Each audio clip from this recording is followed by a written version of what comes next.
say blacks hate blacks, it's not just a myth. Why we do not have the same respect for members of our race as we do for some other race, especially the white race. And that we were told, quite to the contrary, that we were from a land of savages, of cannibals.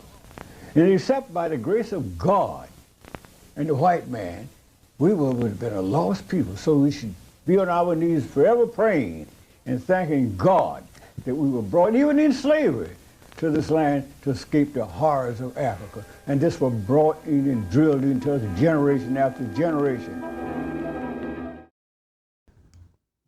As you are hearing this, it is New Year's Day 2021. We made it. We made it through.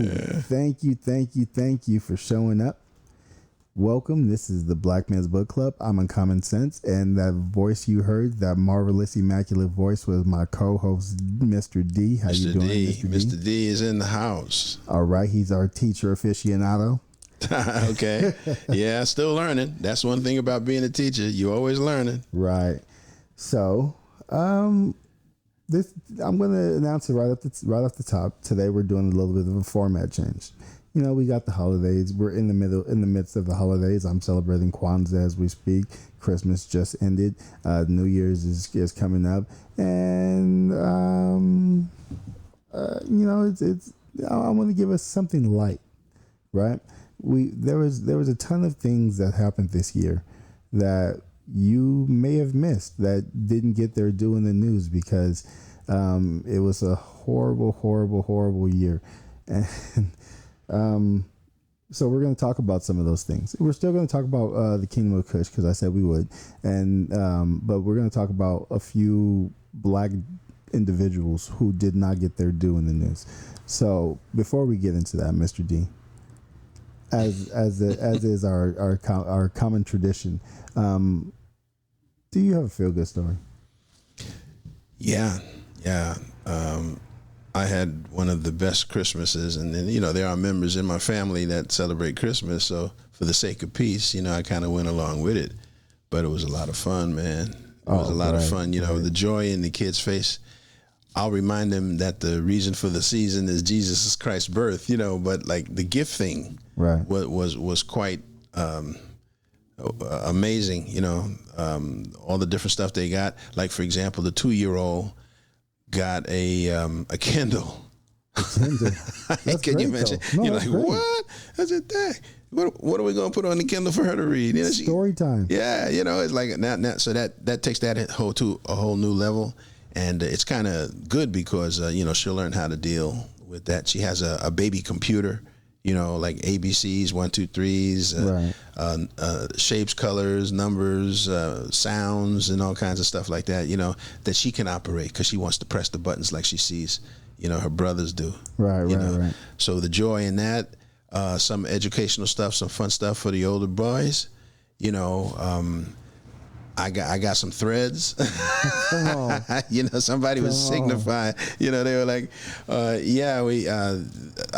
just thought I'd get you this because you know, I happened to see it. You know, actually, she's going to be getting me something else. She wants it to be a surprise. I love that. You know, and I said, I'm surprised no matter what. So it's all good. You know, but I went and got a bottle of wine for her fiance. You know what I mean?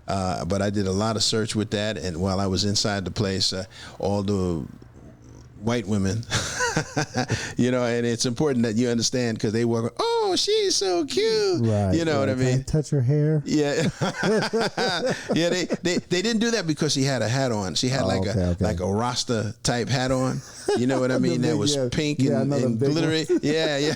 You know what I mean? But she was sporting it, you know, and she was staying close by me. And we went to our little adventure trying to find this wine for her daddy. You know what I mean? And I found something. I don't know whether it's the right thing or not, you know. So, you know, just all the anticipation, it worked out so well. We had a Christmas Eve breakfast. You know, the boys are going to have a Christmas Eve celebration with another member of the family and have a Christmas Day celebration with another member of the family. So they're going to, you know, get off like a fat rat.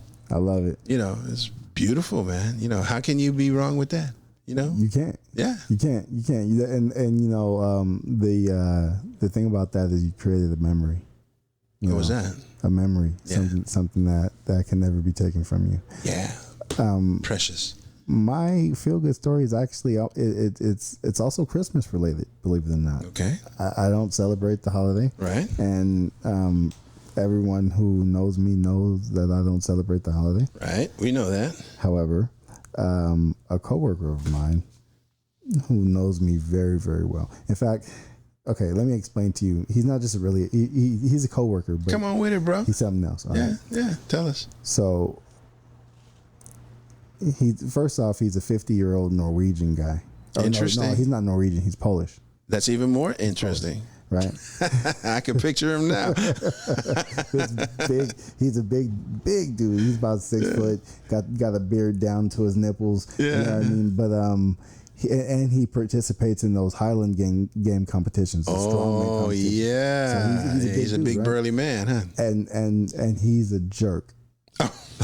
Oh, he's a jerk to everybody on the job. I mean, he talks down to everybody, but he does it kind of jokingly. He's known for like, that's his personality. He's like a drill sergeant. Yeah. And you know, and people at first everybody is rubbed the wrong way, and then after about a month and a half of him, you just start talking smack back to him, and it is what it is. But I've never had that relationship with him. Yeah. He's never talked crazy to me because of his specific job. He's my phone man. Okay. Right? So since I'm the tower crane operator, not anybody is allowed to speak to me. Right. It's only the phone man. Right. And so when we got teamed up, I heard about him and his reputation prior to meeting him. They were like, yeah, this guy's an asshole. Yeah. Right. And I meet the guy and we hit it off. I say, hey, I mean, yeah, he's an asshole, but he's my asshole. He's great. I think he's awesome, right? Right. We start finding out that we have a ton of things in common. Now, isn't that interesting? Right. We're both veterans. Boom. Right. Yeah. We both read a lot, like a lot. And interesting. He's an avid reader. Uh-huh. We're both into the same type of politics, surprisingly. Oh, good. Right. And then as we start getting to know each other, we start, talking more. And one day I went to work. It was my birthday. I was like, hey, man, yeah, so I really don't even feel like being here. Today's my birthday. If I really celebrated it, I wouldn't come in. He said, get the fuck out of here. Today's not your birthday. I said, it is. He said, today's my birthday. I said, get out of here. Like, we even have the same birthdays. Yeah. So we really know each other pretty well. He knows he has me pegged more or less. Yeah. So he bought me a book. Oh, okay. Right. I get to work. I go to walk up to my enclosure. Now, my crane at the bottom floor where I started to climb, it's all closed up. It's all locked up. So there's a piece of plywood laying across the door. I said, who put a piece of plywood up here? Mm-hmm. And then as I get closer, I pull the plywood down. I see that it's concealing a gift that had been tucked into the door handle. Mm-hmm. So, okay. So I open it, and it's Howard Zinn's The People's History of the United States. Oh, really? Right. Did he take it up there? He put it there. Yeah. I instantly knew it was him. Yeah. I instantly knew it was him. I was like, oh, man. Now, I've wanted this. I had this book. Yeah. I had it in my possession. I gave it to a relative. I never got it back. Mm-hmm. Not a problem. I do that all the time. When I loan people books, I don't expect that I'm going to get them back. Mm-hmm. I just know I'm going to have to buy that book again. So he bought it for me, which came right on time because I wanted to, cover that book in this show eventually. Yeah. So that was my feel-good story. I was like, hey, man, thanks a lot. Now I have to get him a book. Yes, which is the difficulty. Yeah. Because he's into a lot of stuff. I'm thinking about getting him 1984. Orwell. That's a good a pick as any. Yeah, I'm thinking because I do remember him saying that he'd never read it. That sounds like a good start. Right. Yeah. So I'm thinking that. So that's my feel good. Yeah, it feels good that the two of you were able to make that connection. It shows you that we're more the same than different. We are. That's something that I know you have too, because you've traveled.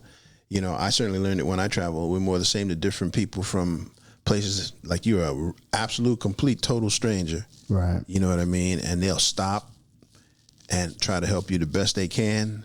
I mean, feed you if you need food, give you a place to stay if you need. One dude drove me in his Citroen about, I don't know, seemed like it was about at least 100 miles. Just on the strength. Yeah, just boom, and gave me money. And he gave me money too, because he was saying, you're going to need this money. It's going to be more difficult than you think, and he said this to me in French. So we were speaking French at the time. He was Arabic, so I'm Christian, right? He was Algerian.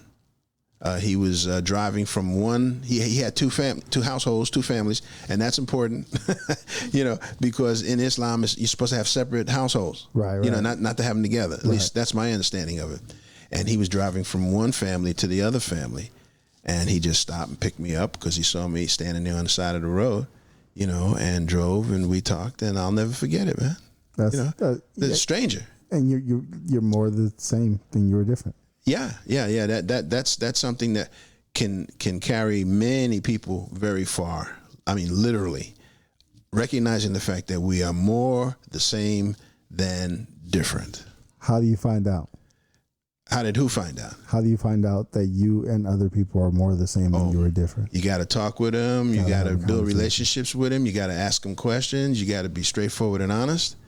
In fact, there's a poem that I hope to read a little bit later that does kind of say that, but, be on the real side of things with folk. There are common questions that we all got to answer. Right. We got the same questions. We just got different answers. And that's what it is. But you got to have the conversation. Yeah, you got to. You have to start the conversation, and you have to go into the conversation open and willing to let go of your pre-existing beliefs about other people and what you believe or what you've been taught that they are and they do, and just have the conversation, because you're more the same than you were different. And you said something about having real conversations, and I'm going to have a real one with you as soon as you make your statement that you're about to make. Yeah, it's a beautiful thing, to bring peace to the world. Right. Okay, so here's that real conversation. On the way here today, I stopped at the liquor store, right? And I've been going to the same liquor store for years, and I'm just in and out, grabbing something to drink. And the guy behind the counter says, "Hey, man, did you stop working out or what?" And he looked at my shirt, and I looked down, and I said, Yeah, I did. yeah. And this has all got to do with, the fact that I'm a jiu-jitsu guy. I do jiu-jitsu and wrestling, and I'm not gonna dare get that close to anybody during coronavirus. Yeah. Right. And so I haven't been able to work out, and so I'm starting, 9 months into this quarantine, my clothes are starting to tell the story. Yeah, mine too. How hey man, you ain't looking as good as you did. I bought this shirt when I was 205 pounds. It doesn't look the same at 230. You know what I mean? You should be happy it's stretchy. So because I'm not the only person who's suffering through this, and I know a lot of people in listener land are also suffering from this. I decided to find a few news stories that were going to make us all feel a little bit better about what was 2020. That was a great segue, man. Yeah, I like that. I'm impressed, man. That was good. I like it. Let's listen to some of the stories. You might even spark, because what I had written down, I was trying to stay away from news stories, but of course you can't, Right. I think I might interject one or two things. So read them. Yeah, let's see what it is. I want you to. Okay, so in the year full of garbage, it was terrible. It was hard to find news that wasn't terrible. So here's the first thing that I wanted to start with. And this is something that I want to do every show. It's a black business that I want to recognize, a startup, right? Yeah. And so this is a news story from January 27th, 2020 that was reported by News One. The Billingsley brothers, ages 5, 7, and 9, started baking cookies as a hobby, and they were using their grandmother's old recipes. After selling a few of these, they started getting some really good reviews. All right. So they asked their father if they could start selling them as a business. And then the Yummy Brothers was born. Okay. Yummy Brothers. Yes. That's cute. The Yummy Brothers. Yeah. 4 brothers, all younger than the age of 12. Yeah. And they started, and at the time this article was written, they had sold over 400,000 orders. Mm-hmm. That's huge. And I love the fact, see, I told my wife as soon as I read that article, I said, they ruined those boys. They ruined them? They ruined those boys because those boys will never, ever accept a handout in their life. They're always going to have to work for whatever they get. Yeah. they're going to be entrepreneurs for the rest of their lives. Yeah, that's a great success and a victory for them at such a young age. Right. So by ruin, I was being facetious. Yeah, I know.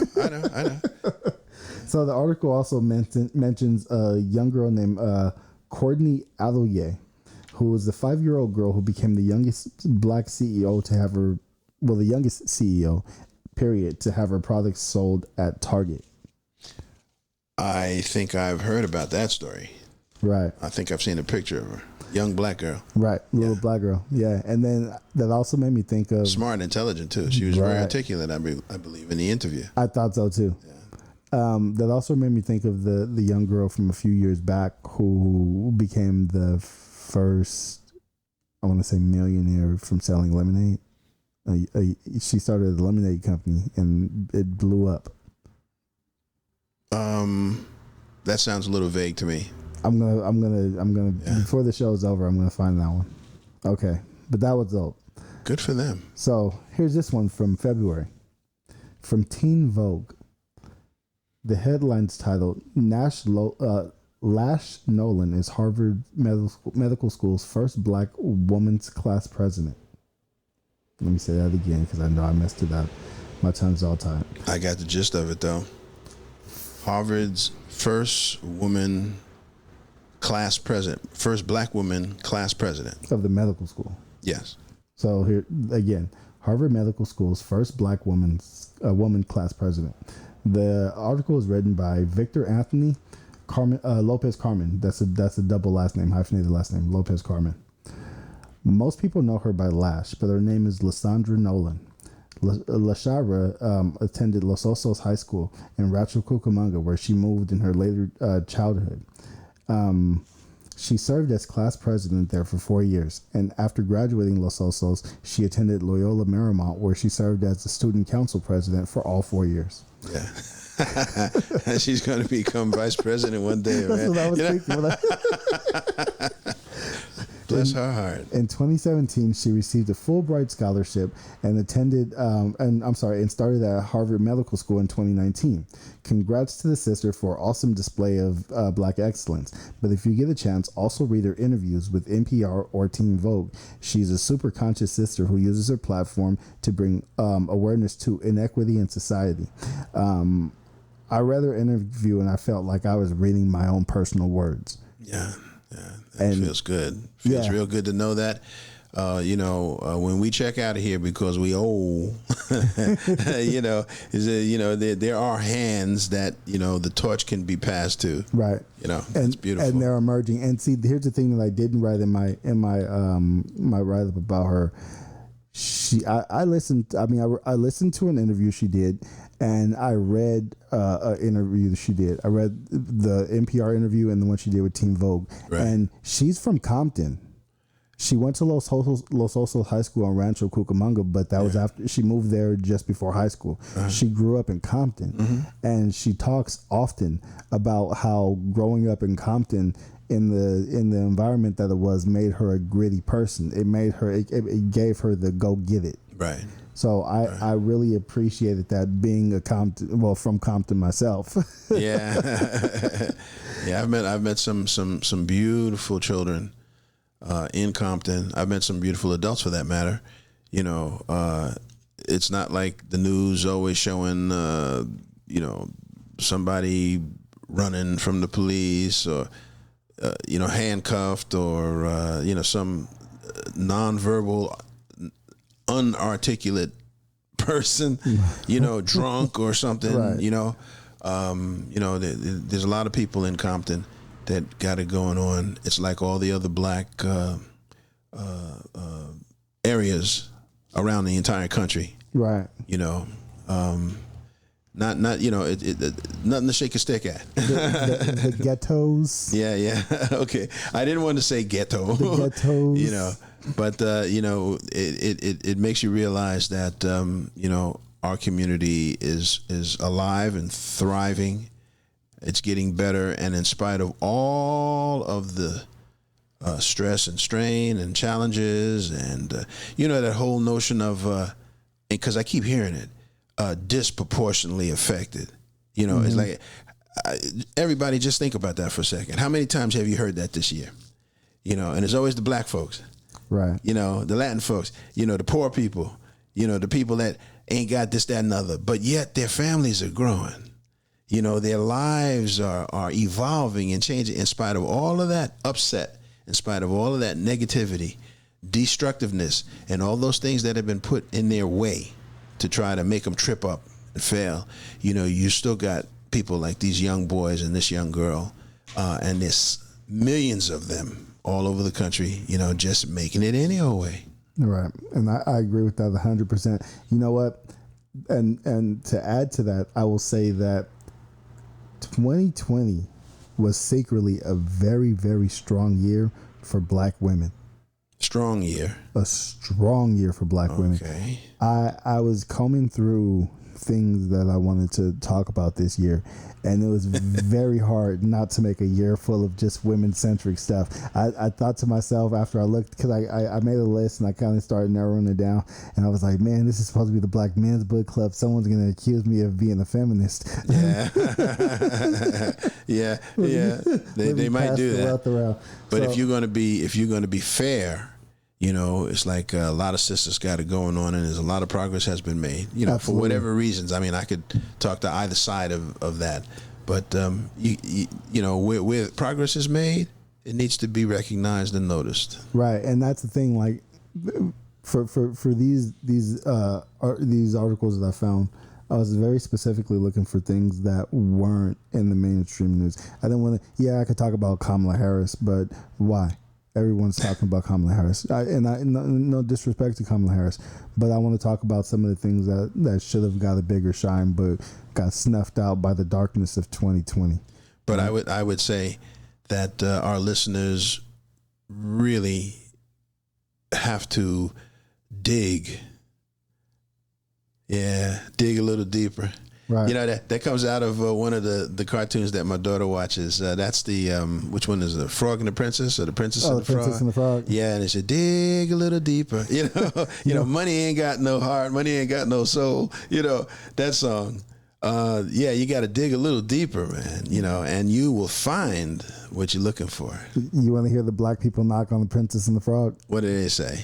Okay, here's the black people knock on that. Disney celebrated the Princess and the Frog for being the first movie to represent a black princess. Yeah. But then, like 5/6 of the movie, she's a damn frog. You don't even see her as a black girl besides the beginning and the very end. Yeah. I could see them saying that. Nonetheless, she got what she needed. She got what she wanted. You know what? I'm gonna ribbit. To those black folks. I'm going to say, get over it.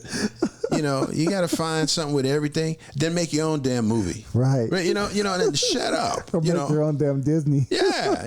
How about that? It's totally feasible to do it. If you don't like what somebody else is doing, then do it your own damn self. Well, here's how that works. To people in the audience who are listening to us say this and they're saying, well, how the hell are we supposed to do that? It's very simple. Yeah, simple. It's very simple. You make something that everybody is going to support. Right. If everybody throws money at you, you become the next Disney. Yeah, simple as that. We got kids that want to watch cartoons. It's simple economics. There's one guy, Afro Kids. Yeah. The comic book guy? Yeah. I'm aware of him. Sullivan. You know what? Let me talk to him. Oh, please do. Yeah, this is just an aha moment. let me get hold of him and see if I can get him to come on. Okay. Because he has a long history of doing socially conscious animations, and I believe, think of Soul Train. Right. The choo-choo train, doo doo doo doo doo. That the train is, dancing down the track. Yeah, that's one of his illustrations. I've got a story to tell about Don Cornelius, but we'll save that for another day. Okay. We're going to talk because he's got a story. Yeah, he does. Actually, I met somebody that knew him and some of the surviving members of his family, and he's quite an interesting person. To talk about, examine, et cetera, et cetera. Right. But yeah, that's something that we should leave in this podcast, and I'll see if I can get a hold of him or get something to represent what he's doing. Now, there's a black business for you. Yes. He's got a lot of history to it. And what's the name of that again? Afro Kids. Right? I think it's afrokids.com. Okay. Yeah. All right. Here's a human interest story from May that you may have missed. It, on one hand, speaks to the shortcomings of our system, but on the other hand, it shows a great deal of humanity. And this is from People magazine on May 7th. I'm sorry, I was about to say 1990. That's the year my brother was born. May 7th, 2020. Fifth grade math teacher delivers 150 meals to students between classes online. And that's, and subquote, I love my kids. This was written by Morgan Smith, again, on 7th of May, 2020. Right. This story highlights the actions of the fifth grade teacher, Jalil King. This man does exactly what the article says. He teaches his regularly scheduled classes, and in between classes, he jumps in the big yellow school bus and delivers food to roughly a couple hundred children. Right. Breakfast and lunch. In many cases, it's the only nutritious food that these children get. Isn't that something? I think Mr. King is our winner for Teacher of the Year. And on behalf of all of those children and the collective community, I say thank you for your service, Mr. King. Above and beyond. Now, this makes me think of something that may prove helpful to overcoming the long-term effects of the virus on our communities. Are you familiar with Victory Gardens? Yes. For those of you who are not familiar with, I want to hear your take on Victory Gardens. What do you think about Okay. Grow it in your own backyard. Right. They started during the Second World War, but when you think about it, they started way before that, out of necessity. Mm-hmm. Basically the idea is be self-sufficient, grow your own food. I like it. Yeah. I like it. So that just goes to show you our teacher right there passed the test. I did not ask him about that in advance, and I did not mention I'd be talking about this. So for those of you who are not aware of what Victory Gardens are, Victory Gardens began as a result of World War I, and they lasted all the way until World War II. Both wars had heavy costs and required food rationing. So the government began to advertise to the general public that they should help out the war effort by starting their very own Victory Gardens. Victory Gardens. Yeah. They began as war gardens in the 1917s. Yeah. So here's an advertisement right here from 1943 of good old Uncle Sam telling everybody that they should start their very own Victory Garden. You can have vegetables, lots of them, on your table next winter. You can have your own fresh vegetables on your table this summer if you have your own Victory Garden. Yes, there's no restriction on home canning and home processing of vegetables and garden fruits and berries. Plan your Victory Garden now. Get your garden plot lined up. Get the advice of a garden expert if you need it, and be prepared to grow your own for victory. Join a garden club or community garden movement, or share a garden with your neighbor. You can help win the battle of food production. You can help our fighting men get the food they need.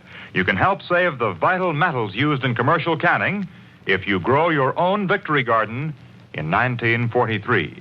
For further information, write to Victory Gardens, Washington, D.C. Victory Gardens, Washington, D.C. Now, you see, Uncle Sam, he didn't mind it back then. Now it's interesting that later on in the past they would tell you not to grow things in your backyard, but we're going to talk about that in the future. Now, this idea that I've come up with for how victory gardens could help us with COVID doesn't require that you grow a whole bunch of different fruits and vegetables, but rather that you grow only one or two different types. And then you get everyone in your neighborhood involved, and you can all barter with each other and use these fruits and veggies to trade. And it don't cost a lot of money. It doesn't cost anything at all, especially if you only got one crop to deal with. Yeah, greens, carrots, peas, whatever season you're in, and then if each person grows a certain amount, then they can, share with others. Yeah, and it's kind of like a community garden. Yeah, or the community all effectively working together to create a one garden, out of many yards. So, good idea. This article here. Remind me one day to tell you about a way to be able to fertilize that stuff to make it grow better. Ooh, okay, yeah. Okay. Well, let's save that for the end of the show because we've got a couple weeks left to this book, and then we're going to be on to the next one. So, we'll you gave me another option for what we might do. Okay. So, moving on to this article is from August 3rd, 2020 from Business Insider, but the events actually happened on July 9th. I think you're going to like this one. The first black female to complete the Tactical Air Aviator syllabus. I know that sounds like a word salad. Do you have any clue what that means? Well, you said tactical air. Did you say safety? No. The first black female to complete the Tactical Air Aviator syllabus. Aviator syllabus. Does that sound like a pilot? Uh-huh. Military? Uh-huh. Maybe she was a jet fighter pilot? Yep. Oh, okay. The first black female jet fighter pilot. I love it. Yeah. Okay, now imagine that. This makes her the first black female tactical fighter pilot, the best pilots on Earth. I mean, they fly the really, really, really, really, really, really, and I wrote this many reallys, really fast planes. That's no joke, man. Right. Now, the article also mentioned Captain Rosemary Mariner, an aviation pilot who became one of the first female Navy pilots to fly a Navy tactical aircraft in 1974, and Lieutenant Commander Brenda Robinson, who became the Navy's first black female pilot in 1980. Shout out to incredible women. Incredible. That's a serious job. Right. And I watched the whole video with her and everything, and I showed my daughters, like, look at this. And my daughters do it. And my daughters do the thing that it makes me envious that I can't do. Mm-hmm. Because when I always want to give a woman her due. Yeah. Right. So whenever I see a female who does something, I always resist saying, "Oh my God," and she's pretty too. Mm-hmm. Right. Yeah. And then my daughter said, "Oh my God, she's so pretty." Yeah. There's a lot of wizardry going on inside that head, Yeah. Oh man, I just don't want to be the one to do it. If they do it, it's fine. I'm fine with it. Right. Yeah, it's serious. You got to think fast, man. A lot of stuff going on. You got to say what you mean what you say. You got to carry a lot of stuff on the dome. Other people are depending on you. Lives are at stake. That's a serious job. I met this guy who was a pilot. I'll leave his name out of it. I met another guy who was a submarine commander who was a brother. I'll leave his name out of it too. Now they talk about,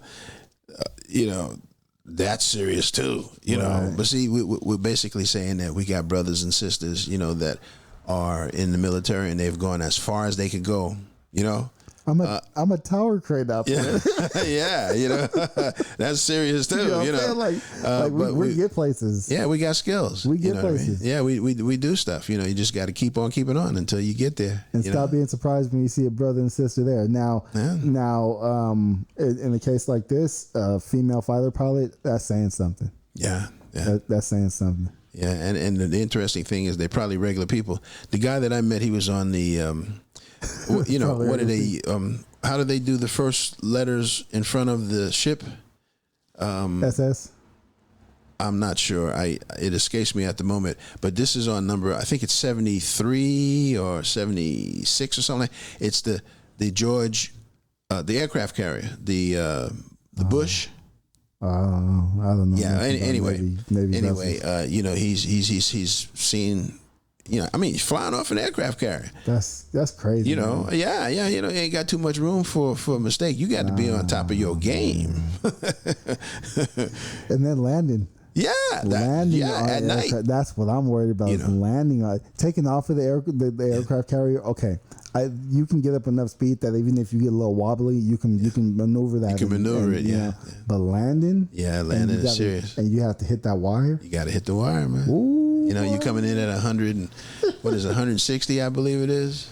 Yeah, I think that's how fast they come in, and they got to come to a dead stop in about like 1 or 2 seconds. What does that feel like on your ribs? Oh, they're strapped in. Oh, I know. But yeah, they're strapped in. Yeah. The G-force stop. Yeah, you know. Then I made it again. You know. All right.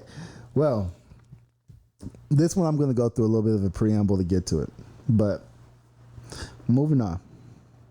I often take issue with some of the names of buildings, you know, because I go home and I like to research who some of these people are and what they did and what are their contributions to history. Because, I mean, how else do you get a building with your name on it, right?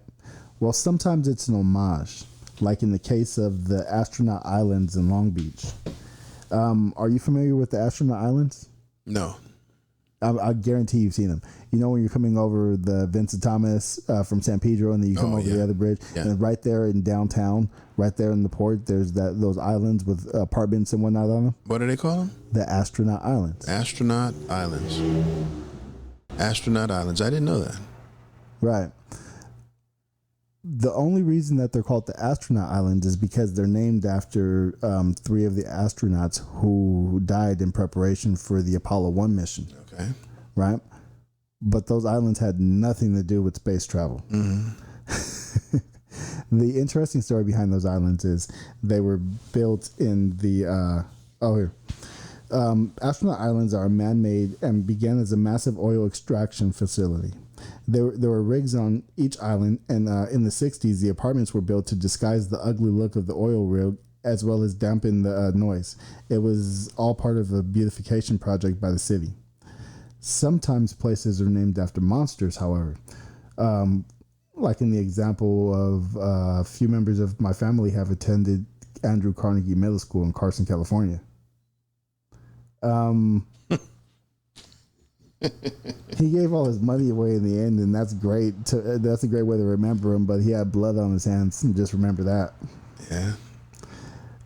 Now, speaking of people whose names are on things, you know one person who I've never taken issue with seeing his name on anything?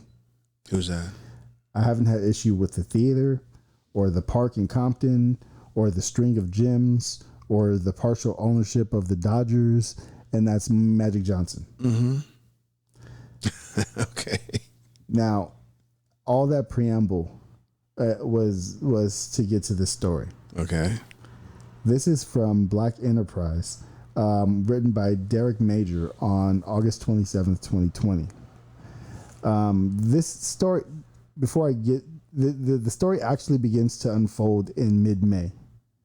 On May 17th, Magic Johnson's insurance company, Equitrust MBE, launched its PPP program aimed at helping businesses owned by women and minorities as they try to weather the storm known as COVID-19. About 21,000 businesses applied right away, and the sheer volume of applicants made it clear right away that $100 million would not be enough to help them achieve their goal. So that's where the good news is, because this story from August 27th is an update to that story. In August, Carver Federal Savings Bank funded another $225 million into the PPP. This is incredible because Carver Savings Bank is based out of Harlem and is the largest black-owned financial institution in America. You know that thing about people say that thing people say about buying black and banking black? Yes. Well, here's where that makes sense. Yeah. It's been around a while. Yeah. Here's where that makes sense. If you bank black, you buy black, those black businesses and your time of need can put that money back into your community. Your community, yeah. Recirculate the dollars. Yeah, that's actually kind of in line with the Kwanzaa principle of group economics. Most definitely. So,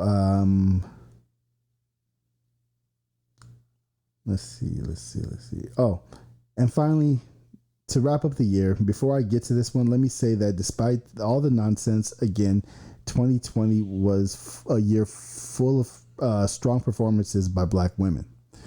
To keep in line with that theme and to finish the year on a great note, here's this from the Hollywood Reporter.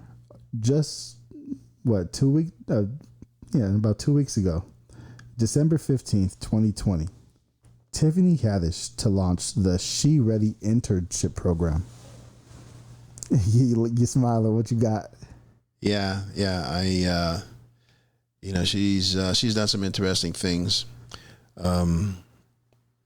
I wouldn't be surprised if Kevin Hart was somehow connected to that. You know what I mean? I wouldn't either. She's got a lot of people connected to this. This is a great story. Okay, so I think this is dope, right? This story stems from Tiffany Haddish's own past. Her mother was injured in a near fatal accident and as a result was apparently deemed unfit to care for children. As a result, Tiffany ended up in foster care. She uses her wealth and her platform to help others like her. She started the She Ready Foundation a while back, and now the She Ready Foundation has partnered with another organization called Ready to Succeed to form the She Ready Internship Program. The program provides paid internships and mentorship and a, quote, suitcase full packed with resources that will help them ready for work. Right. She Ready has committed to providing financial stipends that will cover transportation and other work-related expenses. For interns. For people in the program. In the beginning, the program will be open to people ages 18 to 25, though it sounded like they wanted to expand that at some point. Right. I thought it interesting that there's a consolation prize for those who apply but are not selected. She Ready has set up a series of industry and career readiness events. The She Ready internship program, it will launch with confirmed sponsors such as the United Talent Agency, Covert Creative, that's Covert with the K, and Artists First, and HBO. The program is expected to launch in 2020. And you can find out more about it at shereadyfoundation.org. And ladies and gentlemen, that's just a few stories that didn't get their due in the news in 2020. Okay. Let's bring in a strong 2021. We need to increase this energy. Now, I want everybody to know that you were reading that. You know, that's an excellent, all the way from that segue through all of those stories. They're very, very, very, very positive. Yeah. I tried because, like I said, 2020 sucked, man. 2020 sucked. I don't want to go back. I seen this interesting TikTok video the other day, and someone said, "Hey, what if the New Year's is like this?" And it has the countdown, 5, 4. The guy has the party favors and everything. He's wearing the shirt. He's counting down 3, 2, 1, and then you hear round 2. Yeah. Oh, I said, oh, no. If that were true, how many suicides would there be at 12:01 a.m.? I wouldn't be one of them. That's for damn sure. No, I made 2020. Yeah. I made it through. I'm all right. I'm good, man. I'll do what I do. Yeah. Now, getting into Kush. But before you do that, Two things. I actually wrote down a number of things that I thought, were positive for 20, because I'm not feeling the negativity, the lack of this, that, and the other. Like I said before, I found the true meaning of digging deeper. So I'm not sharing all that some people might be feeling, because I did what I needed to do to be able to turn it around, to turn the sour lemons into lemonade. Right. And I wrote down about 20 something different little things that I had done to try to make that happen. And then when I was looking for it today, I couldn't find it. So I was thinking about how I could contribute to this feel goodness that you've been talking about. So what I'd like to do is read a story. Well, actually, it's a poem. Give me a second. It's a poem, and you can look this up. It's called Desiderata. That's Desiderata. And I remember seeing this from a long time ago, so I'm going to read it. It says, "Go placidly amid the noise and the haste, and remember what peace there may be in silence, as far as possible, without surrender. Be on good terms with all peoples. Speak your truth quietly and clearly, and listen to others, even to the dull and the ignorant. They too have their own story. Avoid loud and aggressive persons. They are vexations to the spirit. If you compare yourself with others, you may become vain or bitter, for always there will be greater or lesser persons than yourself. Enjoy your achievements as well as your plans. Keep interested in your own career. However humble, it is a real possession in the changing fortunes of time. Exercise caution in your business affairs, for the world is full of trickery. But let this not blind you to what virtue there is in many persons. Strive for higher ideals, and everywhere life is full of heroism. Be yourself. Especially do not feign affections. Neither be cynical about love, for in the face of all arity and disenchantment, it is as perennial as the grass. Take kindly the counsel of the years, gracefully surrendering the things of youth. Nurture strength of spirit to shield you in sudden misfortune, but do not distress yourself with the dark imagings. Many fears are born of fatigue and loneliness.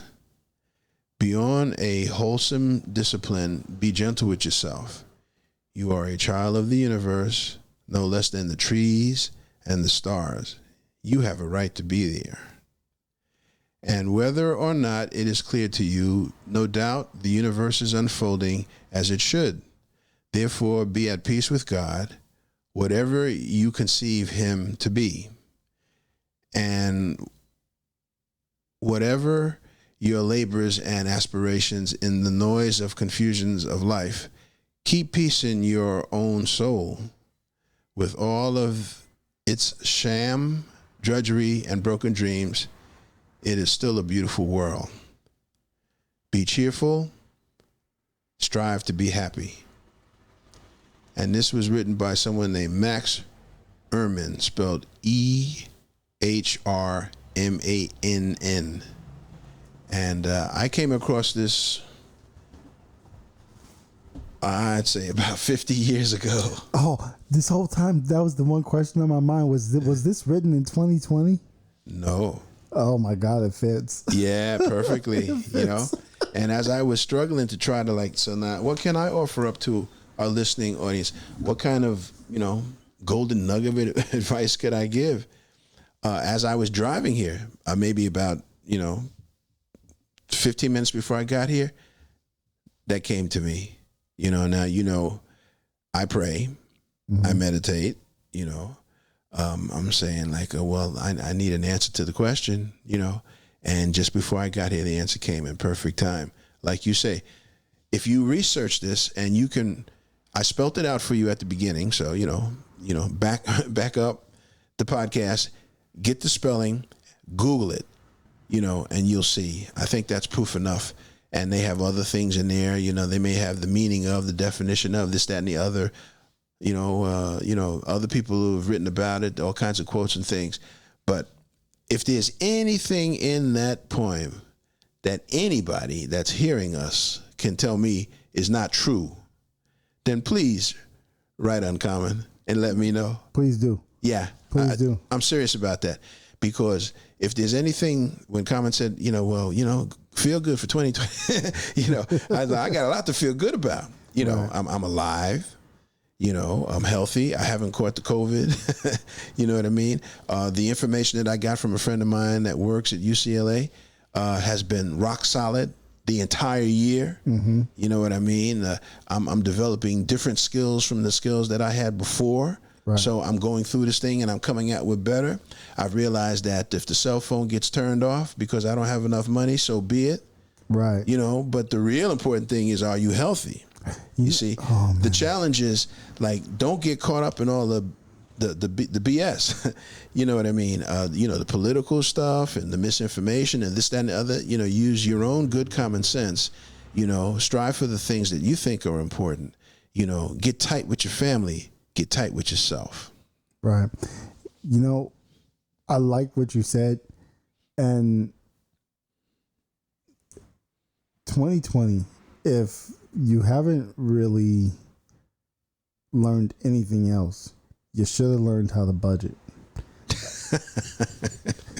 Because a lot of people have found that that's the biggest thing that they've learned in 2020 is that I was doing a lot of strange things with my money before that I didn't necessarily need to do. Now that all of those things have been taken away from me, now that I'm on this quarantine and I'm stuck in this house, I'm fine. As it turns out, a lot of that stuff I had before, the things I was doing before, I was going out and spending time and effort doing it, I really didn't need. Yeah, that's true. A lot of people are coming to that realization. That might be what it was all about. I'm sorry for the people that have lost family, friends, right. Husbands, wives, acquaintances, the numbers last I heard was 316,000 lives were lost in the United States. I don't know about the rest of the world. You know what I mean? I suspect that, vaccine or no vaccine, a lot more are still going to, leave us. Right. But for those of us that have been blessed with, we're still alive. We're aware of the fact that we're alive. We can function. We can think. We can do things. We can give purpose to our lives. Then we come out on the other side of the battle. Like, oh, we made it. I, for one, give thanks a lot. I think you got to think it and speak it and do it into existence. So like the man says, by whatever name you know God to be, some folks say no God. Okay, fine, whatever. Right. However you conceive it, then you need to give thanks. That's something that I think we all can do no matter what our beliefs happen to be. And, when we get out on the other side of this, because it's coming. You know what? Let me mention this real quick, because I think this is important since we the COVID thing is like, what's going to happen next, I heard a news report on the radio about a month ago that said that the Red Cross was taking blood donations, as they always do, right. And it's an important function that we need to do, whether you believe blood transfusions are good. Some people don't think that way, but if you bleeding to death, you need a blood transfusion, right? But anyway, and guess what? What? Sometimes there ain't Negro blood. No, I tell you, blood is blood, That ought to cut through a lot of the stuff too, Right. Because, you got to take it. Now, you talking about the Drew story? No, I'm talking about the story of Misael Snipes, the guy in the 40s who we talked about during the voting episode. Yeah, because Drew, did not get a blood transfusion when he needed one. You know, and he was the guy that figured out a way to be able to make the blood transfusion thing work. Yeah, that's a story that I've heard. So if anybody knows something different from that, let us know, because I want to be correct about that. But so he died because he didn't get his own invention? Yeah. That's worse than the guy who dies by his own invention. Yeah. Like the Segway guy who drove off of a cliff on a Segway. Yeah, but I'm talking about blood now. I know, but I'm just saying. Yeah, yeah. So, you know, it's like the world is the way the world is, and it does what it does, you know. But as we look back upon all of this stuff, you know, we can realize that we came through out on the other side of this, you know, and we become better for it.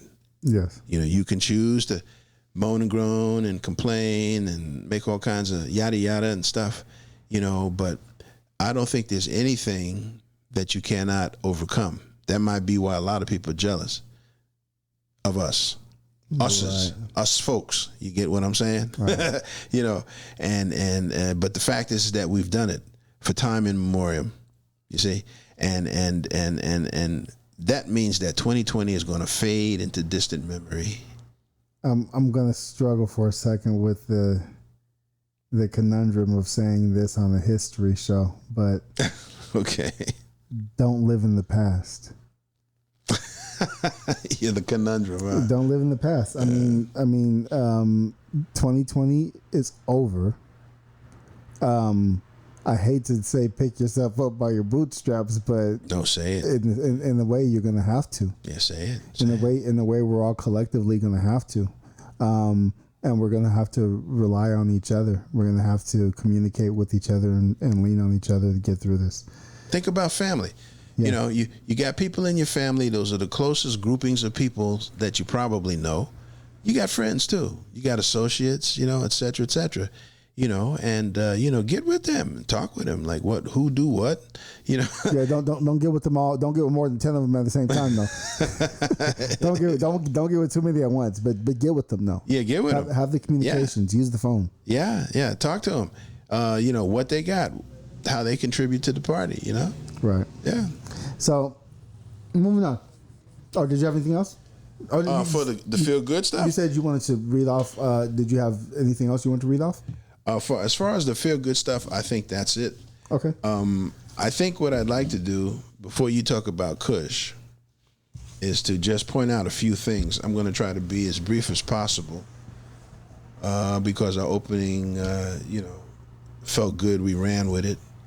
The destruction of black civilization, great issues of a race from 4,500 BC to 2000 AD. I want to stress the meaning of great issues because Dr. Chancellor Williams, now I call him doctor because he's taught me a lot by this book. His first edition, which I believe said from 2000 BC to 2000 AD, and now the second edition, probably reprinted in 2012, from 4,500 BC to 2000 AD, means that, you know, he expanded the great issues that he discusses in the book. And it's getting to the point where it's just too many of them for us to be able to cover the book accurately. You got to read the book for yourself. That's what I think you got to do. And that's the reason why we get here and we talk. Now, there's one or two issues, well, there's several issues that that he mentions in the book, and they seem to suggest that Africa was a great civilization, and it was great for a lot of reasons. I'm going to try to identify a few of them as he mentions them in the book. But then there was the part where it began to fall apart. You know, most people will think, well, the Europeans came in, you know, colonialism, you know, or maybe go back to imperialism, you know. So the Europeans came in and they, you know, just raped the place. But Chancellor talks about some other factors that have to do with the Arabs, the Muslims and the Arabs and the Asians, you know. So there's another group of people that came into Africa for whatever reason, and he gives explanations as to why he thinks that. But there's something else that he talks about, and that is climatic. Like, I do know that the Sahara Desert, which is bigger than the United States of the continental U.S. You could fit the whole United States of America, into the Sahara Desert and have room left over. That's how big that place is, but there is evidence to indicate that it was not always desert, you see, so there was a climatic change. Now, can you imagine living there when it wasn't a desert and then it starts becoming a desert? Does that sound familiar to anybody out there? I live in California, yes. Okay, yeah. Can we who live in the United States think about the Dust Bowl? Famine,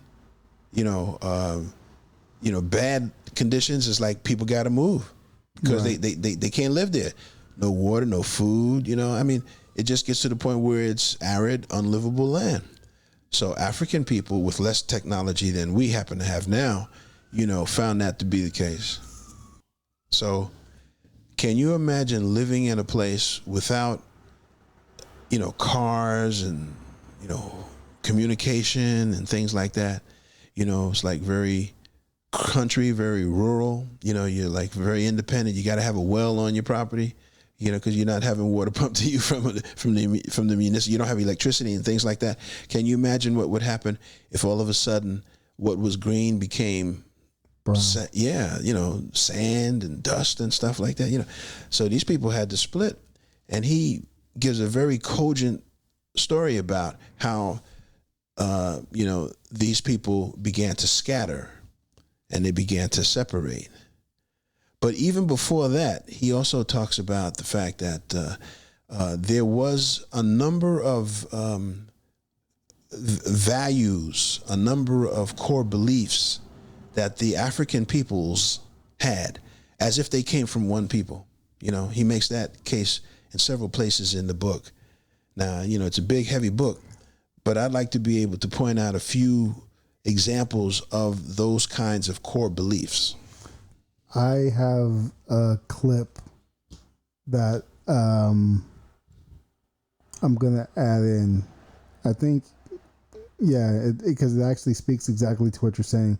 And it's from an interview that I found where the interviewer straight up asked him, hey, Mr. Williams, is there, or Dr. Williams, is it true that Africa had like one unified government, one rule that the entire continent was governed under? And he says it very clearly. Yeah. I get the implication of that. And so maybe that's I hope I find that section in the book. No, go for it. Find your section, and then I'm thumbing through it. And then I will make a note to add that in at the end of the show. Yeah. So here we go. Here's a few things that I think will allude to what I'm trying to say.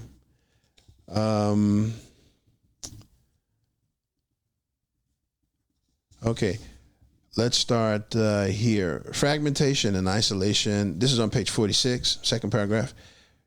Fragmentation and isolation had two momentous consequences. The first was that the isolation of various groups led to the development of over 2,000 different dialects and languages.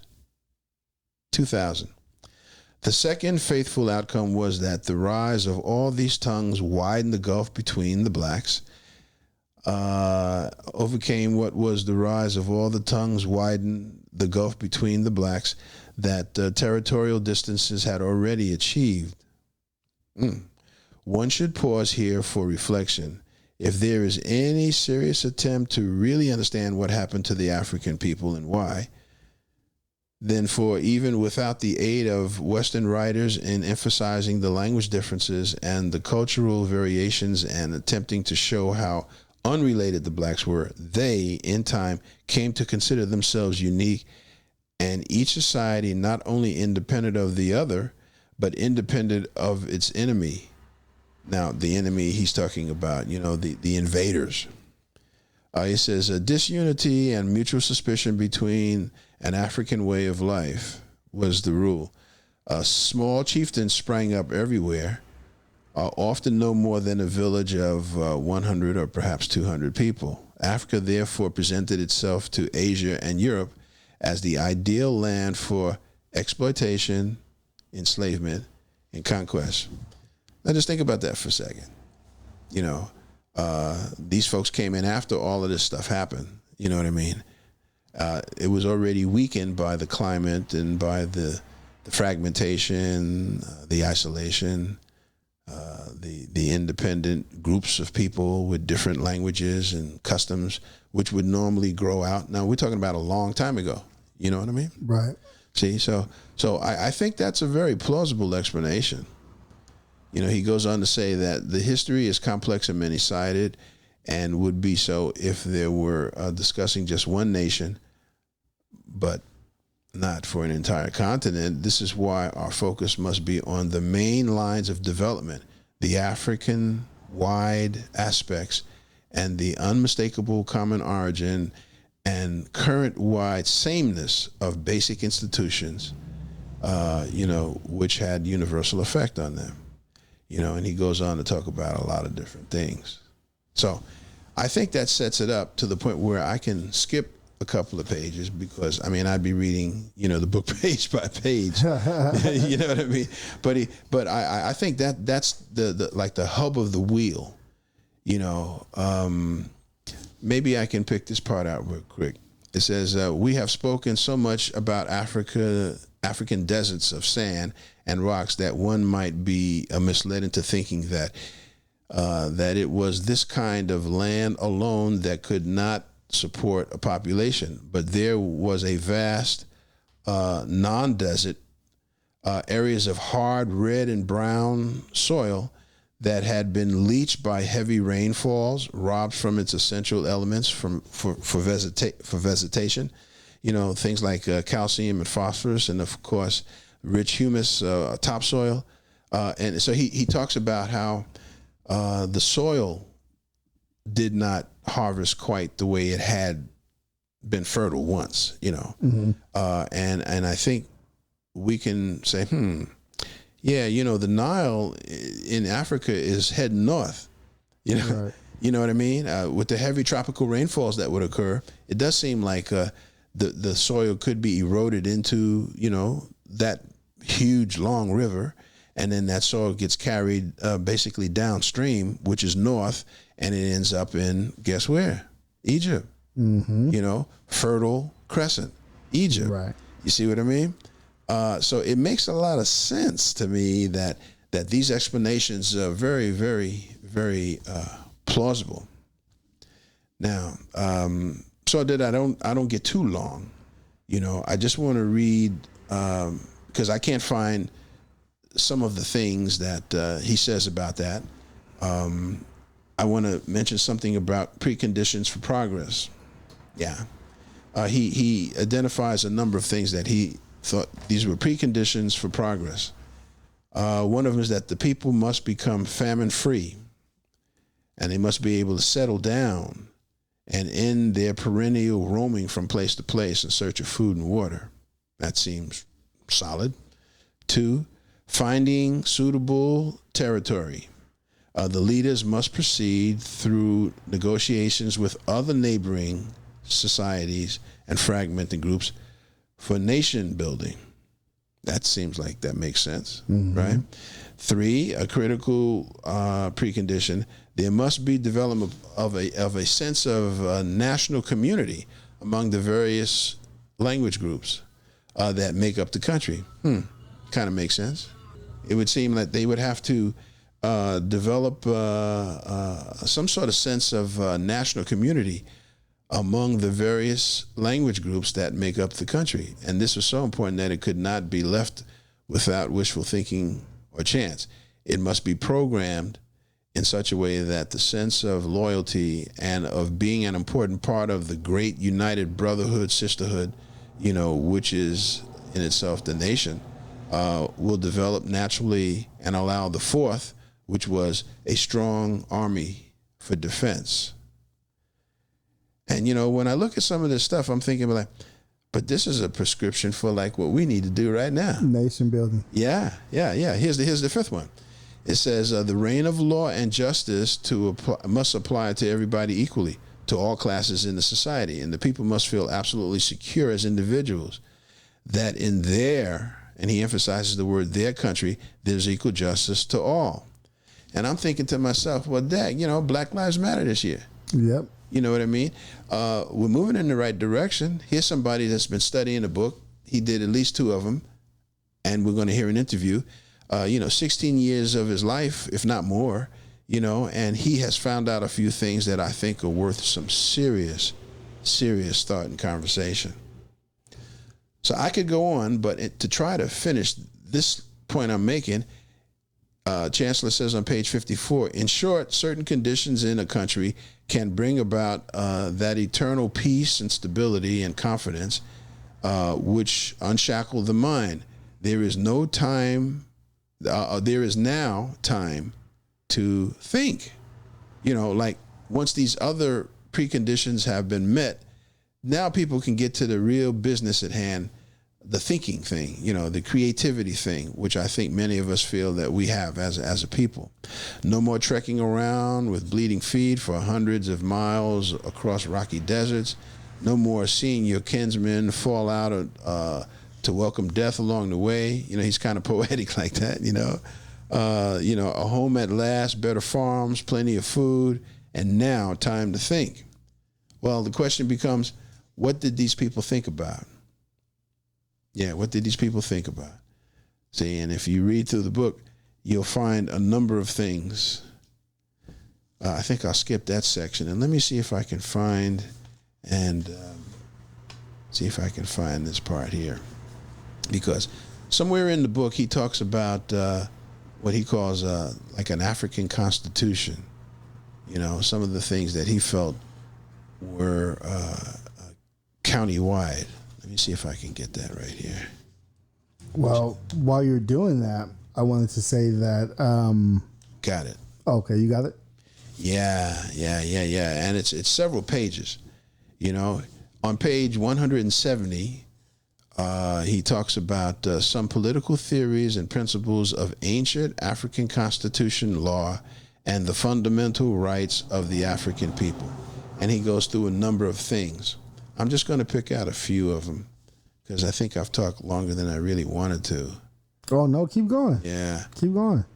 How about on page 171, he talks about the family is recognized as the primary social, judicial, economic, and political unity in the society. The family council may function as a court empowered to try all internal, non-serious matters involving only the members of the extended family group. Now, I think that extended family is like, it takes a village, Right. You know what I mean? The elders of each extended family group or clan, is its chosen representative to the council. He goes on to talk about the council, the chiefs, the elders, the councils, those are the leaders. Each group had its particular council member that, that was the government. Right. You know what I mean? It's not like one person rules, it's like they rule through a council. And everyone has a voice, but through their council member. Like in the way our government is set up? Not like the way our government here in the United States is set up. Kinda. The way our government is supposed to function, the way it outwardly looks, that's how it's supposed to function. Your congressman's supposed to be your voice. Exactly. And so when they don't do that, we harken back to what our ancestors had going on, and we can see like, oh, wait a minute, that worked better. Here's an example. Decisions in council are made by the elders. Now we're assuming that the elders are smarter than the youngins. Mm-hmm. You know what I mean? But the chief or the king must remain silent even when the council's decisions is announced. It is through a speaker or a linguist. It decrees or laws are issued in the same manner to assure that the voice of the chief or king is the voice of the people. How about that? And I remember seeing something, I don't remember which movie it was, but there was something about somebody dancing in front of the king of their particular group. And somebody dances up to the king and they take a sword or a machete or something. Maybe it was a spear, And as they're dancing, part of the dance is that they tap the shoulders. Like nodding? Yeah, of the king. And this is to remind him, that he's king as long as he meets the needs of the people. But once you don't, let's cut your hair off. There you go. And everybody understands exactly what that means. That's part of the job. But when the way you explained that, or when we started talking about that, I started thinking that kind of feels to me like the modern day system of checks and balances. As it's supposed to be. As it's supposed to be. Right. Exactly. Right. Now, I could go on, and there's like more pages of it, and then there's a whole nother bunch of stuff where, he talks about different African values, which he feels were countywide. But I do want to speak about one that touched me kind of closely, because when I went to Africa, I actually experienced this. It says that the land belongs to no one. Africa is for Africans. Boom. Is that the thing you're talking about? Well, let me read on. The land belongs to no one. It is God's gift to mankind for use and as a sacred heritage transmitted by our forefathers as a bond between the living and the dead. To be held in trust for each generation, for the unborn who will follow, and thus to the last generation.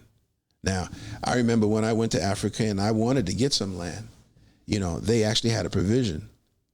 And they told me, like if you want to stay here, we have land for you, because we have land for those who were taken away and for those who came back. And I was one of the returning sons that came back.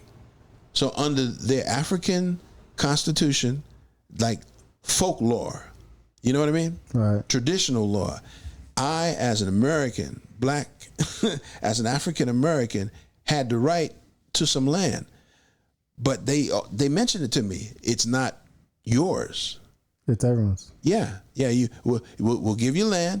As much land as you need, as much land as you can take of to take care of you and your family. You got to stay here. You know what I mean? And we'll give you land. That sounds great, as long as since it's everyone's land, make sure everyone doesn't come and move me in about 20 years. Well, I don't want to blast you. Trail but of Tears style. That's the cynicism that comes with our westernization, with being American. Yeah. They were serious about this.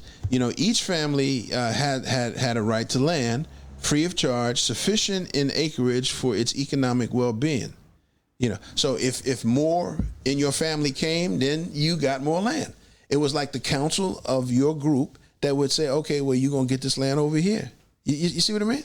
I can't tell you how much I would love to record this show from Africa. If I ever make it to Africa again, I'm never coming back here. I think you got to go, man. It goes on to say things like the land accordingly cannot be sold or given away. The land may be held for life and passed on to the family heirs and so on forever. The chief is the custodian of all the land, the principal duty being to assure fair distribution and actual use. It says a lot of beautiful stuff. In other words, these black folks, had a living, breathing, functional way to live in the society that they were in. And this is all before any Europeans or any Arabs or Muslims, or any Asians came there. This is something that they had going on way before all of that. And based on his research, and it's much more extensive than what I've just reviewed, but for the sake of time, I think I'm going to leave it at that, because I think you need to read the book in order to be able to get it for yourself. When I first read it, I understood that, and that's what made me think about, this is worth reading. And picking it up a second time, I feel even more so. Read the book. Yeah, read the book. Read the book. All right. So, moving on. I wanted to tell you that, first off, you were correct in your belief that Chancellor Williams is a doctor. Now, okay. I don't know why it doesn't say by Dr. Chancellor Williams on there, or maybe when the book was published, he hadn't completed his doctorate. Yeah. But I found this film in the archives at www.consciousfilms.com. That's why I'm glad I'm here with you, man, because you the rabbit hole man. You the researcher. You know what I mean? I don't have time to research it to the level that I would like, but you have found a treasure. Yes. Yes, I'm so glad. Please tell our listening audience, what you discovered. Okay, this first clip I'm going to play, it's from this interview. And this is from an old TV show. I'm not sure if it's from the 70s or 80s, but it's called Tony Brown's Journal. Oh. Right. No. Are you familiar with that? Yeah. I used to listen to it. Really? Yeah, Tony Brown. Yeah. I was not familiar with it. Oh, man. Well, that's another show. Okay, I got you. That's another show. Apparently, there's a treasure trove on YouTube. Yes. And here's a clip of Tony Brown's show introducing Chancellor Williams. Yes. Tony Brown's Journal is brought to you by Pepsi-Cola Company and your local Pepsi bottlers. Dr. Williams, it's an honor being able to meet with you and to talk with you. You have written what many of us consider to be the definitive work about the culture of Africans throughout the world, and you approach it from the standpoint of the destruction of that civilization. Why did you choose the aspect of destruction rather than some other point of view? The aspect of destruction was emphasized for the reason that it was quite clear that the black people in America seemed to be generally unaware that they had a history, that they were told that they had achieved nothing. They were told... This man says the true facts are to be found in a more thorough and honest look at history. After Dr. Chancellor Williams, a native of Bennettsville, South Carolina, received his doctorate in history and sociology, he studied psychology, anthropology, archaeology, and economics. He also taught Arabic history and worked as a professor of history at Howard University for 29 years. He won an award from the Black Academy of Arts and Letters and was the first recipient of the 21st Century Foundation's Clarence L. Holt Prize for Excellence in Literature. Right. Amen. There it is. He's okay. So he studied psychology, anthropology. Economics, history. Yeah. Oh God. Yeah. What do you have time to do anything else? And no. And listening to someone with that country accent, just dying to jump out through his academic words, it's really something. Yeah. He's it's a treasure. That's what it is. That a man would devote that much time and that much research to be able to come up, and whether he's right or wrong, he's asking questions. Right. They're very deep, thoughtful questions. He's giving explanations based on what he's discovered, what he's researched. And again, whether he's right or wrong is not the point.